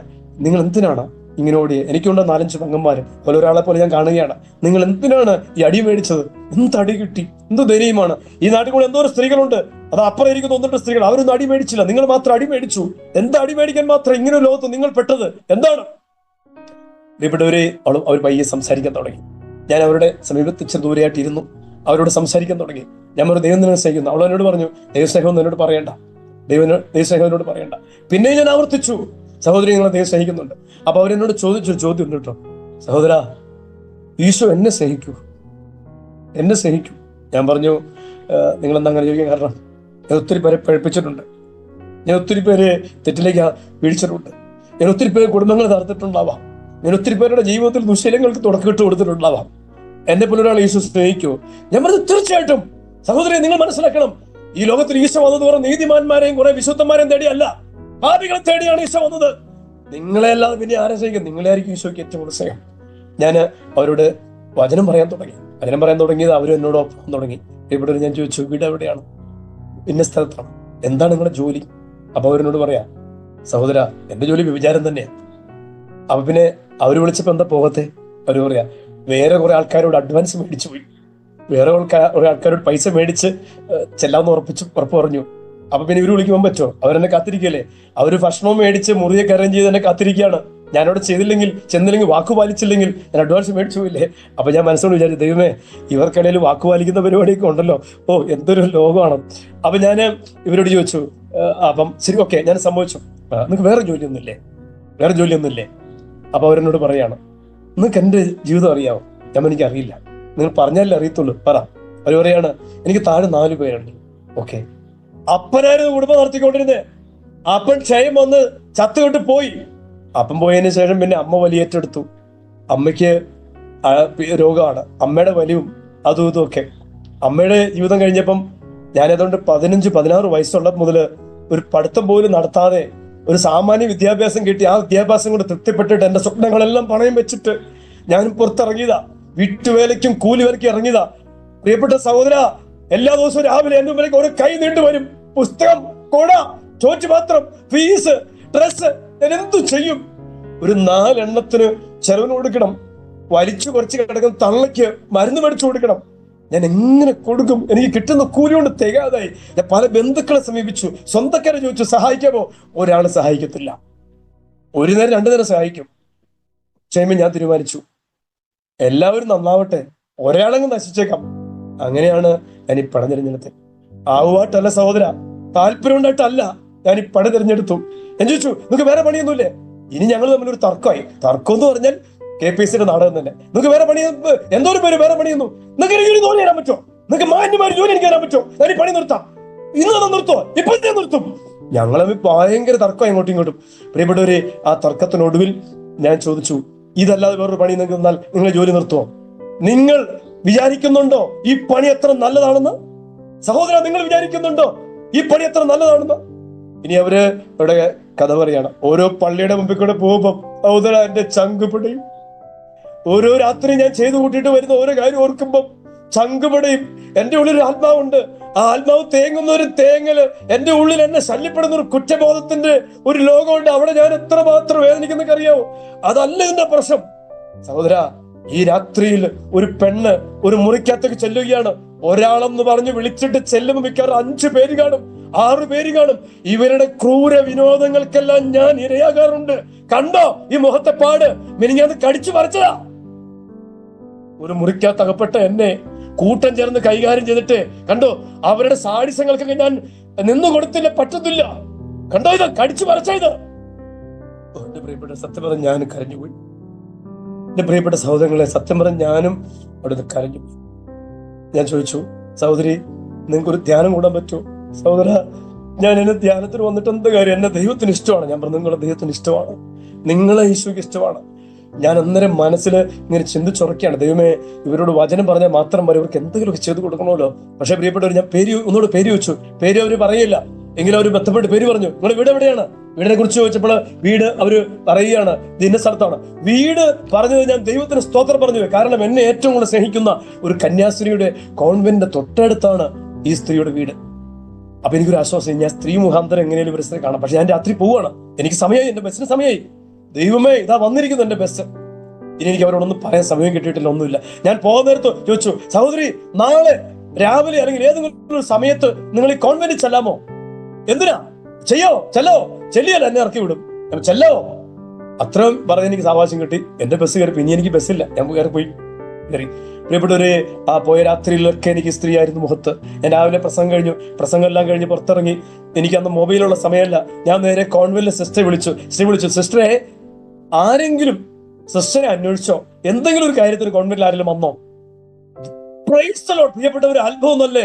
ആ സിസ്റ്ററിനോട് പറയാ, എടാ നിന്നോട് ആരടാ ഇത് കൂടി സാധനത്തോടൊക്കെ കോൺവെന്റ് വരാൻ പറഞ്ഞ്? ഞാൻ പറഞ്ഞു, എന്റെ പൊന്നു സിസ്റ്ററെ ഞാനൊന്നും പറയല്ലേ. വന്നു. അതാരാന്ന് നിനക്കറിയാവോ? ഞാൻ പറഞ്ഞു, എന്റെ പൊന്നു സിസ്റ്ററെ എനിക്ക് കുറച്ചറിയാം. എന്റെ പൊന്നുമോനെ, ഈ നാട്ടിലെ ഏറ്റവും നമ്പർ 1 സാധനമാണ്, ആളുകൾ കണ്ട ചൂലെടുത്ത് അടിക്കുന്ന സാധനമാണ്. ഞാൻ പറഞ്ഞു, ആയിക്കോട്ടെ. വന്നായിരുന്നു. വന്നിട്ട് എന്താ പറഞ്ഞേ? ഒന്നും പറഞ്ഞില്ല. വന്നു, കുറച്ചേരി ഇരുന്ന് പോയി. ഞാൻ പറഞ്ഞു, നിങ്ങൾക്ക് അവരെ അറിയാം സിസ്റ്ററെ. പറ്റുമെങ്കിൽ സിസ്റ്റർക്ക് എന്തെങ്കിലും പറ്റുമെങ്കിൽ സിസ്റ്റർ ഇവരെ ഡിവൈനിൽ ഒരു ധ്യാനത്തിനുണ്ടാവോ? സജി, നീ ആവശ്യമില്ലാത്ത കുലിമാലൊക്കെ എന്നെ ഏൽപ്പിക്കുന്നുണ്ട്, ഇതൊന്നും പറ്റുന്ന പണിയല്ല. ഞാൻ പറഞ്ഞ സിസ്റ്റർ പിന്നെ ആര് എനിക്ക് പറ്റാത്തതുകൊണ്ടാണ്. എന്തെങ്കിലും കാരണം ചെയ്യണം. പ്രിയപ്പെട്ടവര്, പിറ്റേ ദിവസം ആ സിസ്റ്റർ ആ സഹോദരിയെ കോൺവെന്റിൽ നിന്ന് കൊണ്ടുവന്നു. അവരെ പൈസ കൊടുത്ത് ഡിവൈന് ധ്യാനത്തിനുണ്ടാക്കി. ധ്യാനം കഴിഞ്ഞ് വന്ന സിസ്റ്ററിനെ വിളിച്ചു, സജി ധ്യാനം കഴിഞ്ഞ് വന്നിട്ടുണ്ട്, ഞാൻ എന്ത് ചെയ്യണം? ഞാൻ പറഞ്ഞു, സിസ്റ്ററെ ഞാൻ വിടത്തില്ല. സിസ്റ്റർ കുറച്ച് കാര്യം കൂടി ചെയ്യാനുണ്ട്. എടാ നിന്നെയൊക്കെ എപ്പോഴാ പരിചയപ്പെടാൻ എനിക്ക് തോന്നിയേ സിസ്റ്റർ എന്നെ പിരാക. ഞാൻ എന്നടാ ചെയ്യണ്ടേ? സിസ്റ്ററെ ഒരു 4 പിള്ളേരുടെ കാര്യം നോക്കാൻ പറ്റുമോ സിസ്റ്റർക്ക്? നിങ്ങളുടെ കോൺഗ്രിഗേഷൻ എന്റെ 5 ദിവസമില്ല കേട്ടോ, എനിക്ക് ഒരു നിവൃത്തിയില്ലാത്തൊരുതാ. അതുകൊണ്ട് എനിക്ക് ഇതൊക്കെ പറ്റത്തില്ല. സിസ്റ്റർ കോൺഗ്രിഗേഷൻകാർക്ക് ഒരു 4 പിള്ളേരുടെ പഠനവും ജീവിതം വെക്കാൻ പറ്റുമോ? ഒരു പാവപ്പെട്ട സ്ത്രീയുടെ ചികിത്സാ കാര്യം വെക്കാൻ പറ്റുമോ? മാത്രമല്ല ഇവർക്ക് തൊഴിലും കൊടുക്കണം. പറ്റുമോ? എന്നെ കൊണ്ട് പറ്റത്തില്ല. പറ്റിയാലും പിന്നെ എന്തിനാ സിസ്റ്റർ നമ്മളൊക്കെ മാറ്റണം സിസ്റ്ററെ. ഞാൻ കുറെ 2 ഡയലോഗ് അടിച്ചപ്പോൾ സിസ്റ്റർ പറഞ്ഞു, സജി ഞാൻ നോക്കട്ടെ. പ്രിയപ്പെട്ടവരെയും, വർഷങ്ങൾക്കപ്പുറത്ത് ആ സ്ത്രീ അവരുടെ കോൺവെന്റിലെ ഒരു ചെറിയ സ്ഥാപനത്തിന് നടത്തിപ്പുകാരിയായി. ആ കോൺഗ്രിഗേഷൻകാർ തന്നെ അവരുടെ 4 കുട്ടികളുടെ ചുമതല ഏറ്റെടുത്തു. ആ സ്ത്രീയുടെ ചികിത്സാ ചെലവും ആ കോൺഗ്രിഗേഷൻ ഏറ്റെടുത്തു. ഇന്ന് വർഷം എത്രയെന്നറിയാവോ? ഇന്ന് വർഷം 25-ലധികം കഴിഞ്ഞിരിക്കുന്നു. 25 വർഷം കഴിഞ്ഞ ഈ സ്ത്രീയെ ഞാൻ കാണിച്ചു തരാം. ഇന്നൊരു 25-ലധികം കൊന്ന ഒരു ദിവസം ചെല്ലുന്ന വിശുദ്ധ ഒരു സ്ത്രീയെ, വയോധികയായ ഒരു വിശുദ്ധയായ സ്ത്രീയെ, ഒരു വിചാരം കൊണ്ട് പോലും പിന്നീട് വ്യഭിചാരം ചെയ്തിട്ടില്ലാത്ത, ഒരു വിചാരം കൊണ്ട് പോലും തെറ്റ് ചെയ്തിട്ടില്ലാത്ത ഒരു പാവപ്പെട്ട വിശുദ്ധ സ്ത്രീയെ ഞാൻ കാണിച്ചു തരാം. നിങ്ങൾ എന്റെ കൂടെ വരികയാണെങ്കിൽ ഞാൻ കടന്നു പോകണ്ട. പ്രിയപ്പെട്ടവര്, ആ രാത്രിയിൽ അവിടെ വെച്ച് ഈശോ എന്റെ ചങ്കിൽ നിറച്ചൊരു കാര്യമാണ് ഈ കമ്പാരെ. ഒരു തെരുവ് വേശ്യയെ കണ്ടപ്പോൾ ആ വേശ്യയെ ഒന്ന് കർത്താവിന് വേണ്ടി നേടിയെടുക്കണമെന്ന് കർത്താവിന്റെ ചങ്കിൽ തോന്നിച്ചു തോന്നൽ, അതാണ് കമ്പാരെ. അപ്പം ഒരു സുവിശേഷകന്റെ മെറിറ്റ് എന്താണ്? എന്താണ് മെറിറ്റ്? തിയോളജിയാണോ? ദൈവശാസ്ത്രമാണോ? സ്കില്ലാണോ? എവിടെയെങ്കിലും പോയി കൊടുക്കുന്ന ട്രെയിനിങ് ആണോ? No, never. ഞാൻ പറയുന്നു, ഒരു സുവിശേഷകന്റെ ഏറ്റവും പ്രധാനപ്പെട്ട മെറിറ്റ്, എന്നെ കേൾക്കുന്നവർക്ക് മനസ്സിലാവുമെങ്കിൽ മനസ്സിലാക്കൂ, പ്രാർത്ഥിക്കേണ്ടത് ഈ കാര്യമാണ്. ഒറ്റ കാര്യമാണ് പ്രാർത്ഥിക്കേണ്ടത്. തമ്പുരാനെ, എനിക്ക് ഈ ഒരു കമ്പാരെ എനിക്ക് തരണേ. ഒരു മനുഷ്യനെ കാണുമ്പം, തകർന്നു പോകുന്ന ഒരു ജീവിതം കാണുമ്പം, നശിച്ചു പോകുന്ന ഒരു കുടുംബം കാണുമ്പം, ആ കുടുംബം കാണുമ്പോൾ ഉള്ളിൽ ഒരു ചങ്കിലൊരു പിടപ്പ്, ഒരു അസ്വസ്ഥത, അതിന്റെ പേരാണ് കമ്പാരെ. ഒരു പക്ഷെ മലയാളത്തിലേക്ക് എത്തിയപ്പോൾ അതിന് അനുകമ്പ എന്നൊക്കെ പറഞ്ഞ് അതിന്റെ ആ ഒരു ശക്തി കുറഞ്ഞു പോയിട്ടുണ്ട്. ഇംഗ്ലീഷിലേക്ക് വന്നപ്പോൾ സിമ്പതി എന്നൊക്കെ പറഞ്ഞ് അതിന്റെ ഒരു മൂർച്ച പോയിട്ടുണ്ട്. പക്ഷെ ഈശോയിൽ നിറഞ്ഞു നിന്നത് ഈ കമ്പാരയാണ്. ഈ കമ്പാര നിന്റെ ഉള്ളിലുണ്ടോ? ഉണ്ടെങ്കിൽ നീ ഒരു സുവിശേഷകനാണ്. എന്റെ ജീവിതത്തിൽ ഞാൻ നിങ്ങളുടെ സ്നേഹത്തോട് പറയട്ടെ, ഇതൊരു പ്രചോദനമായിരുന്നു എനിക്ക്. രാത്രി കാലങ്ങളിലൊക്കെ സുവിശേഷം പറയാനുള്ളൊരു പ്രചോദനമായിരുന്നു. എന്റെ ഇവാഞ്ചലൈസേഷനിൽ ഞാൻ നേടിയെടുത്ത, ഞാൻ അങ്ങനെ അവകാശപ്പെടുകയില്ല കേട്ടോ, ഈശോ തന്നെ നേടിയെടുത്തേ, ഞാനല്ല. എന്നിലൂടെ വചനം കേട്ട് ഈശോയിലേക്ക് എത്താൻ കഴിഞ്ഞ 15-ലധികം തെരുവ് വേശികളുണ്ടെന്നുള്ള കാര്യം എന്നോട് സ്നേഹത്തോടെ നിങ്ങളെ അറിയിക്കുകയാണ്. നിങ്ങൾക്ക് വേണമെങ്കിൽ ഏറ്റെടുക്കാം. പ്രിയപ്പെട്ടവരെ, നമുക്ക് സുവിശേഷം പറയാനായിട്ട് ഒരു ഒരു ഒരു അല്പസമയം, എനിക്ക് തോന്നുന്നു ഒരു വാക്കിന് അക്കരെ ഇക്കരെയാണ് നിൽക്കുന്നത്. അതുകൊണ്ടാണ് തിമോത്തിയോസിനോട് പൗലോസേ പറയുന്നത്, മകനെ തിമോത്തിയോസേ, സാഹചര്യം അനുകൂലമാണോ പ്രതികൂലമാണോ നോക്കരുത്. പ്രിയപ്പെട്ടവരെ, ഞാൻ ഒത്തിരി രാജ്യങ്ങളിൽ പോയിട്ട ഒരാളാണ്. വിമാനത്താവളം മുതലേ പൂമാലയിട്ട് സ്വീകരിച്ചുകൊണ്ട് പോകുന്ന ഒരു സ്വീകരണം ഏറ്റുവാങ്ങുന്ന ഒരാളാണ് ഞാൻ. ഒത്തിരി ഇടത്ത് കൈയടി കിട്ടാറുണ്ട്. പക്ഷെ എനിക്ക് മൈക്കെടുത്ത് സുവിശേഷം പറയുന്നതിനേക്കാൾ കൂടുതൽ ഇഷ്ടം ഇതുപോലുള്ള ഈ ലാസ്യഭാവങ്ങളിൽ നിന്നുകൊണ്ട് പറയുന്നതല്ല. നേരെ മറിച്ച് എവിടെയെങ്കിലും ഒറ്റപ്പെട്ടവരുടെ അടുത്ത് ഏതെങ്കിലും ഒരു അവസരം കിട്ടുന്നിടത്ത് ഞാൻ തേടി പോകാറുണ്ട്. ഒരാത്മാവിനെ കിട്ടുമെന്നുണ്ടെങ്കിൽ എത്ര പൈസ മുടക്കാനും എവിടെ വരെ പോകാനും എനിക്കൊരു കുഴപ്പമില്ല. നമ്മൾ വിചാരിക്കാത്ത സ്ഥലങ്ങളിലേക്കാണ് ഇവാഞ്ചലൈസേഷൻ ആയിട്ടുള്ള സിറ്റുവേഷൻ ഉണ്ടാകും. ഈ കമ്പാരം നിന്റെ ഉള്ളിൽ ഉണ്ടെങ്കിൽ എവിടെയുള്ള അവസരമുണ്ട്. ബസ്സിൽ യാത്ര ചെയ്യുമ്പോൾ, നടന്നു പോകുന്ന വഴിക്ക്, വീടിന് അയൽപക്കത്ത്, എവിടെ ഇതിനുള്ള സാധ്യതയുണ്ട്. ഒറ്റ കാര്യം വേണം, കമ്പാരം ഉള്ളിൽ വേണം. ഈശോയുടെ ഉള്ളിൽ നിറഞ്ഞിരുന്ന ആ ഒരു അനുഭവം. അങ്ങനെയല്ലേ ഈശോ സക്കേവൂസിനെ നേടിയെടുത്ത്. സക്കേവൂസിന് എല്ലാവരും പ്രാകുന്ന ഒരാളാണ് സക്കേവൂസ്. കാരണം എന്താണ്? റോമ ഗവൺമെന്റിന്റെ ഒരു പ്രവിശ്യയാണ് പാലസ്റ്റീൻ. റോമ സാമ്രാജ്യത്തിന്റെ ഒരു പ്രവിശ്യയാണ് പാലസ്റ്റീൻ ഈശോയുടെ കാലത്ത്. ആ കാലത്ത് റോമ സാമ്രാജ്യത്തിന്റെ ഒരു പ്രവിശ്യയാണ്. അവിടെ കരം പിരിക്കാനായിട്ട് ഒറ്റയൊരുതിനും വരത്തില്ല. സ്വന്തം നാട്ടുകാർക്കിടയിൽ നിന്ന് നാട്ടുകാരിൽ ഒരാൾ കരം പിരിക്കാൻ പോലും വരത്തില്ല. 4-1 കപ്പം പിരിക്കാൻ പറഞ്ഞേക്കുന്നത്. എന്നാൽ ഇവനെന്ത് ചെയ്യും? കൈകിട്ടി അധികാരം വെച്ചിട്ട് സകല എണ്ണത്തിന്റെ കഞ്ഞിക്കലത്തിന് കൈയിട്ട് വരും. ഇവനെ നാട്ടുകാരൊക്കെ പ്രാകും. എന്തോരടി വെറുതെ വിട്ടു നോരണം ഇവന്റെ തലയിലേക്ക് വെട്ടിയിരുന്നെങ്കിൽ നാട്ടുകാരെ മുഴുവൻ പ്രാക്കത. എന്തോരം പാമ്പുകൾ പാളത്തിൽ ചുമ്മാ കഴിയുന്നു, ഒരെണ്ണം ചെന്ന് ഇവന്റെ കാലെ കടിച്ചിരുന്നെങ്കിൽ നാട്ടുകാരെ പ്രാക്കിത. ഇങ്ങനെ പ്രാഗി തൊലച്ചു വെച്ചിരിക്കുന്ന ഒരു മനുഷ്യനാണ് സക്കേവൂസ്. ഒരാൾക്ക് ഇഷ്ടമല്ല. ഇങ്ങനെ ഒരുത്തരാണ് ഈശോ കാണുന്നത്. ഈശോ എന്താ അവനോട് പറഞ്ഞേ? ഗതി പിടിക്കാനടാ, ശരിയാകുകയല്ല എന്നുള്ള പറഞ്ഞ അല്ല, എനിക്ക് നിന്റെ വീട്ടിൽ താമസിക്കണം. കണ്ടോ, ഈശോയ്ക്ക് അന്ന് ബെഡൊക്കെ വിരിച്ച് ഫുഡൊക്കെ തയ്യാറാക്കി ഈശോയ്ക്ക് ആതിഥ്യം വരളാൻ വേണ്ടി ഒത്തിരി മാന്യന്മാര് വിശുദ്ധന്മാർ അവിടെ ഉണ്ടായിരുന്നു. പക്ഷെ ഈശോ അവനോട് മുഖത്തോക്കി പറഞ്ഞൊരു കാര്യം ഇതാണ്: ഇന്ന് എനിക്ക് നിന്റെ വീട്ടിൽ സ്റ്റേ ചെയ്യണം. അങ്ങനെ ഒരു നെറുകെട്ടവനോട് പറയണമെങ്കിൽ അമ്പാരില്ലാതെ പറ്റില്ല. പ്രിയപ്പെട്ടവരെ, നമ്മൾക്ക് നെറുകെട്ടവന്മാരെയും ഈ വൃത്തികെട്ടവന്മാരെയൊക്കെ നമ്മുടെ സ്നേഹവാലയത്തിന് പുറത്താക്കിയിരിക്കുകയാണ്. പള്ളി കയറാത്തവന്മാരെയൊക്കെ നമ്മൾ പുറത്താക്കിയിരിക്കുകയാണ്. പക്ഷേ ഇവിടെ നമ്മൾ കാണുന്ന ഒരു കാഴ്ചയുണ്ട്. സക്കേവൂസ് എന്ന് പറയുന്ന വ്യക്തിയുടെ വീട്ടിലേക്ക് ഈശോ വന്നു. ഈശോ അവനെ നേടിയെടുത്തു. കണ്ടോ എന്തൊരു വിശാലമാണ് അവന്റെ. അതാണ് കമ്പാരെ. പ്രിയപ്പെട്ട സഹിത, നിന്റെ ഉള്ളിൽ കമ്പാരെ ഉണ്ടോ എങ്കിൽ നീ ഒരു ഇവാഞ്ചലിസ്റ്റ് ആണ്. ഇതാണ് പൗലോസ്ലീഹ തിമോത്തിയോസിനെ ഭാരമേൽപ്പിക്കുന്നത്. ഈ ഈശോയുടെ ചുമതല നീ ചെയ്യണം, നീ ചെയ്യാൻ പറ്റുള്ളൂ. എനിക്ക് ദൂരവസരം കുറെ നാൾ മുമ്പ് ഒരു അനുഭവം കൂടെ പറഞ്ഞ് ഞാൻ അവസാനിപ്പിക്കുകയാണ്. ഒരു കുട്ടി സ്കൂളിൽ അടിമേടിച്ചു. എന്തിനാ അടിമേടിച്ച്? അവ വീടിന്റെ സ്കൂളിന്റെ തൊട്ടടുത്തുള്ള എന്താ പറഞ്ഞ ഒരു കല്യാണ മണ്ഡപമുണ്ട്. അതിനകത്ത് പോയി എല്ലാ ദിവസവും പോയി ഭക്ഷണം കഴിക്കും. ഇവൻ വളരെ ബുദ്ധിമാനാണ്. ഇവന്റെ യൂണിഫോമിന്റെ ഷർട്ടങ്ങ് മാറ്റും, വേറൊരു ബനിയനിടും. എന്നിട്ട് പോയി ഇവൻ എന്ത് ചെയ്യും? എല്ലാ ദിവസവും ഫുഡ് കഴിക്കും. അപ്പോൾ ഒരേ കേറ്ററിംഗുകാരാണ് അവിടെ സ്ഥിരമായിട്ട് കേറ്ററിംഗ് നടത്തിക്കൊണ്ടതുകൊണ്ട് ഇവർ ശരിക്കും നോട്ടീസ് ചെയ്യും ഇവരെ. അപ്പോൾ ഒരു പയ്യൻ എല്ലാ ദിവസവും സ്കൂളിന്റെ യൂണിഫോമിന്റെ പാൻറ്റൊക്കെ ഇട്ടുകൊണ്ട് വന്ന് ഫുഡ് കഴിക്കും. അവർക്ക് അറിയാൻ പറ്റില്ല, അവർക്ക് അറിയാം. കുറെ ദിവസം സഹിച്ചു. കുറച്ച് കഴിയുമ്പോൾ അവർക്ക് മനസ്സിലായി ഇതത്ര ശരിയല്ലല്ലോ, ഇവൻ എല്ലാ ദിവസവും വന്ന് ഫുഡ് കഴിക്കാന്ന് പറയുന്നത് ഒരു കള്ളത്തരമല്ലേ. അവരെന്ത് ചെയ്തു? കയ്യോടെ പൊക്കി ഹെഡ് മാസ്റ്റർ അടുത്തോണ്ടെങ്കിൽ ഇട്ട് പറഞ്ഞു, സാറേ എന്ത് സംസ്കാരമാണ് നിങ്ങൾ പഠിപ്പിക്കുന്നത്? നിങ്ങളുടെ സ്കൂളിലെ കുട്ടി ഞങ്ങളുടെ കേറ്ററിങ്ങിന് വന്ന് എല്ലാ ദിവസം ഫുഡ് കഴിക്കുന്നു, ഫുഡ് കൊടുക്കുന്നതിന് കുഴപ്പമില്ല, ചോദിച്ചിട്ട് കഴിച്ചോട്ടെ. സാറേ വിശന്നിട്ട് അല്ലേ നിവൃത്തിയില്ല അതിന്റെ കാഴ്ച. ഇത് കട്ട് കഴിക്കുന്നത് ശരിയല്ലല്ലോ. ഞങ്ങള് കുറെ തവണ ശ്രമിച്ചു, ഇനി ഇത് പറഞ്ഞില്ലേ ശരി, അതൊരു കള്ളത്തരമല്ലേ സാറേ. ഇതാണ് കയ്യോടെ കൊണ്ടിട്ടുണ്ട്, മേലിത് ആവർത്തിക്കരുത്. സാറിന്റെ ക്ലാസ് റൂമില് സകല ടീച്ചേഴ്സും ഉള്ള സമയത്താണ് ഈ സംഭവം. സാറിന്റെ ഹെഡ് മാസ്റ്റർ അഭിമാനത്തിന് ഭയങ്കര ഇഷ്ടം വരും. പുള്ളി കൊടുത്തു, 2 അടി തന്നെ നല്ല പിടവെച്ചു കൊടുത്തു. ഈ കുട്ടി അന്ന് അടിമേടിച്ച് വീട്ടിലേക്ക് പോയി. ഇത് ഞാൻ സംഭവം പറഞ്ഞു. ഇവിടെ ഒരു ഇവാഞ്ചലൈസേഷനുള്ള സാധ്യതയുണ്ടോ? ഉണ്ടല്ലോ. ഞാൻ ആ കുട്ടിയെ കുറിച്ച്, ദൈവമേ, ഭക്ഷണം കഴിച്ചതിന്റെ മേലെ അടിമേടിച്ചൊരു കുട്ടി ഇന്ന് അവൻ എന്തായിരിക്കും ചെയ്യാൻ പോകുന്നത്? ഒരുപക്ഷെ ഇതൊക്കെ മതി, ജീവിതമൊക്കെ അവസാനിപ്പിക്കുന്നത് മതി. ഞാൻ അന്വേഷിച്ച് പിടിച്ച് അവന്റെ വീട്ടിൽ ചെന്നു. അവന്റെ വീട്ടിൽ ചെന്നിട്ട് ഞാൻ ചെന്നപ്പോ അവരെന്റെ കാല് പിടിക്കാം. അവന്റെ അപ്പനും ഇറങ്ങുന്നു, സാറേ ഇനി അങ്ങനെ ചെയ്യലോട്ടെ സാറേ, തല്ല സാറേ ഈ പ്രശ്നം ഉണ്ടാക്കി. അവർ വിചാരിച്ചു ഞാൻ ഇനിയും എന്തോ അക്ഷരം എടുക്കാൻ വേണ്ടി. ഞാൻ പറഞ്ഞ അങ്ങനെയല്ല, ഞാനൊരു ശുശ്രൂഷകനാണ്. ആ സംഭവം ഞാൻ അറിഞ്ഞു.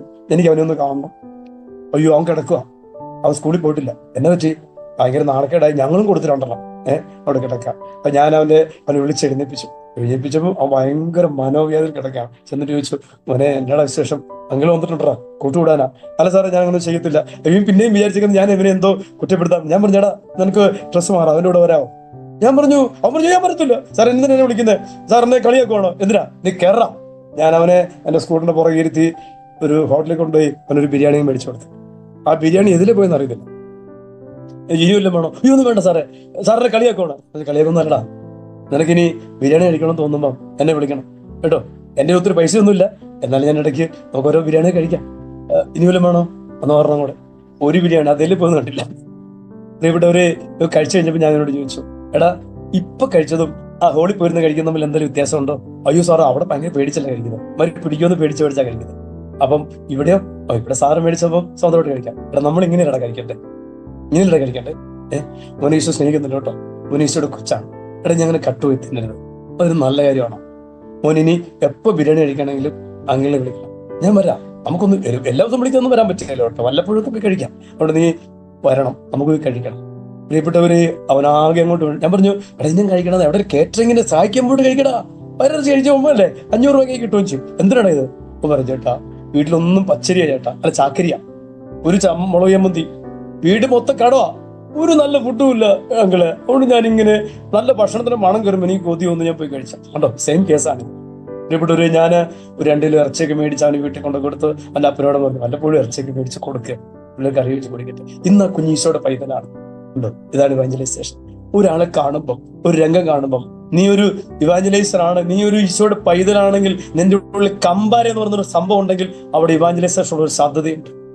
ഒരാൾമാർക്ക് നേടിക്കാൻ പറ്റും. പ്രിയപ്പെട്ട എത്ര നന്നായിട്ട് ഒരു വാക്ക്, 2 വാക്ക്, ഒരു ഇടപെടല്, ഒരു ചിരി, അത് മതി. അതുകൊണ്ട് പ്രിയപ്പെട്ട സഹോദരങ്ങളെ, നിങ്ങൾ മനസ്സിലാക്കുക, നമുക്ക് ലാസ്റ്റ് ഭാവങ്ങളിൽ ദൈവത്തെ കണ്ടെത്താനും പ്രാർത്ഥിക്കാനും ആരാധിക്കാനൊക്കെ വളരെ എളുപ്പമാണ്. പക്ഷെ നിന്നെ ഏൽപ്പിച്ചെങ്ങനെ ചുമതല സുവിശേഷം പറയുക എന്നുള്ള ചുമതലയാണ്. 10,000 പറയാൻ പറ്റി എനിക്കൊക്കെ ഒരു മൈക്കെടുത്തും അല്ലാതെയും. ഒരു സാധ്യത ഉണ്ട്, എവിടെയും പോകും. ഒരു കുടുംബത്തിലാണ്, അകലെയാണ്, എവിടെയും പോകും, തെരുവിലാണ്, വഴി വെച്ചാണ്, ബസ്സിലാണെങ്കിൽ എല്ലാം സാധ്യതകളാണ്. അപ്പൊ ഒറ്റ കാര്യം ഉണ്ടാവണം, ഈ കമ്പാരെ നിന്റെ ഉള്ളിലാണ്. അതിന്റെ ഏറ്റവും പ്രധാനപ്പെട്ട മെറിറ്റ് ഈ കമ്പാരെ, ആ അനുകമ്പയാണ്. അതുകൊണ്ടോ നീ ഒരു സുവിശേഷകനാണ്. അതിന് ഒരു സ്കില്ലും വേണമെന്നില്ല, അതിനുള്ള യോഗ്യത ഈ കമ്പാരെ മാത്രമാണ്. അപ്പൊ നമുക്ക് ആ വചനം അവസാനം ഒന്നുകൂടെ ഒന്ന് അയവർക്കാം അല്ലേ? മകനെ തിമോത്തിയോസേ, സാഹചര്യം അനുകൂലമാണെങ്കിലും ഇല്ലെങ്കിലും നീ എന്ത് ചെയ്യുക? വചനം പറയുക, വചനം പറയുക. സഭയുടെ കടമയാണ്, സഭയുടെ പ്രധാനവുമായ കടമയാണ്. ആ ഒരു കടമയാണ് നമ്മൾ ഏൽക്കുന്നത്. അതുകൊണ്ട് നമുക്ക് വചനം പറയാൻ ആഗ്രഹിക്കുക. ചുമ്മാ പറഞ്ഞു, ചിലപ്പോൾ അത് 2 ആട്ടും തുപ്പവും കിട്ടും, സാരമില്ല. പക്ഷെ അതിനപ്പുറം ഒരു വലിയൊരു ആത്മരക്ഷയുടെയും ഒരു വീണ്ടെടുക്കപ്പെടലിലേക്ക് ഒരു അനുഭവം നിൽക്കുന്നുണ്ട്. അപ്പോൾ ദൈവരാജ്യത്തിലേക്ക് ഒരാൾ ചേർക്കപ്പെടുന്നതും ദൈവവൈതലായി മാറ്റപ്പെടുന്നതും സുവിശേഷത്തിലൂടെ മാത്രമാണ്. അതിനുള്ള ഏക മാർഗ്ഗം അതാണ്. അതുകൊണ്ടാണ് ഈശോ പറഞ്ഞ് എല്ലാവരും സുവിശേഷം പറയുക. നമുക്ക് സുവിശേഷം പറയാം. ഈ വരാൻ പോകുന്ന ഒരു പെന്തക്കോസ്തിന്റെ നാളാണല്ലേ. ഈ പരിശുദ്ധാത്മാവ് നമ്മുടെ ഉള്ളൊരു കമ്പാരെ നിറയ്ക്കട്ടെ. ഈ ഒരു പെന്തക്കോസ്ത നാളിൽ എല്ലാവരും ഉള്ളൊരു കമ്പാരെ നിറയ്ക്കട്ടെ പരിശുദ്ധാത്മാവ്. ആ കമ്പാരെ ഉണ്ടെങ്കിൽ നമുക്ക് എവിടെയും സുവിശേഷം പറയാൻ പറ്റും. മടിയും ചമ്മലും നാണോ ഒന്നുമില്ല, എവിടെയും പറയാൻ പറ്റും. ദൈവം നിങ്ങൾ എല്ലാവരെയും അനുഗ്രഹിക്കട്ടെ എന്ന് ഞാൻ പ്രാർത്ഥിക്കുന്നു. എന്റെയൊക്കെ ഞങ്ങളൊക്കെ ഞാനൊക്കെ 56-ലെത്തി അല്ലെ. ഞങ്ങളുടെയൊക്കെ എന്താ പറയുന്നത്, വീര്യമൊക്കെ കുറയുകയാണ് അല്ലെ, ശാരീരിക ക്ഷമതയൊക്കെയാണ്. ഇനി നിങ്ങളെപ്പോലുള്ള ചെറുപ്പക്കാരൊക്കെ ധാരാളമായിട്ട് സുവിശേഷം പറയട്ടെ, എവിടെയും സുവിശേഷം എത്തട്ടെ, എല്ലാവരിലേക്ക് എത്തട്ടെ. എല്ലാവർക്കും ഈശോയുടെ ഒരു സ്നേഹാഭിവാദനങ്ങൾ അർപ്പിച്ചുകൊണ്ട് എല്ലാവർക്കും നന്മകൾ നടന്നുകൊണ്ട് നിങ്ങൾക്ക് വേണ്ടി ഞാൻ പ്രാർത്ഥിച്ചോളാം. നിങ്ങളുടെ ഈ നന്മമരം വളരെ നന്നായി മുന്നോട്ട് പോകട്ടെ എന്നുള്ള പ്രാർത്ഥനയും ആശംസയൊക്കെ നടന്നു ഈശോയുടെ നാമത്തിൽ എന്നെ കിട്ടാൻ നിങ്ങൾക്ക് എല്ലാവർക്കും കൃപയുടെ നിറവുണ്ടാവട്ടെ എന്ന് പ്രാർത്ഥിച്ചുകൊണ്ട് അവസാനിപ്പിക്കുന്നു. പിതാവിന്റെയും പുത്രന്റെയും പരിശുദ്ധാത്മാവിന്റെ നാമത്തിൽ.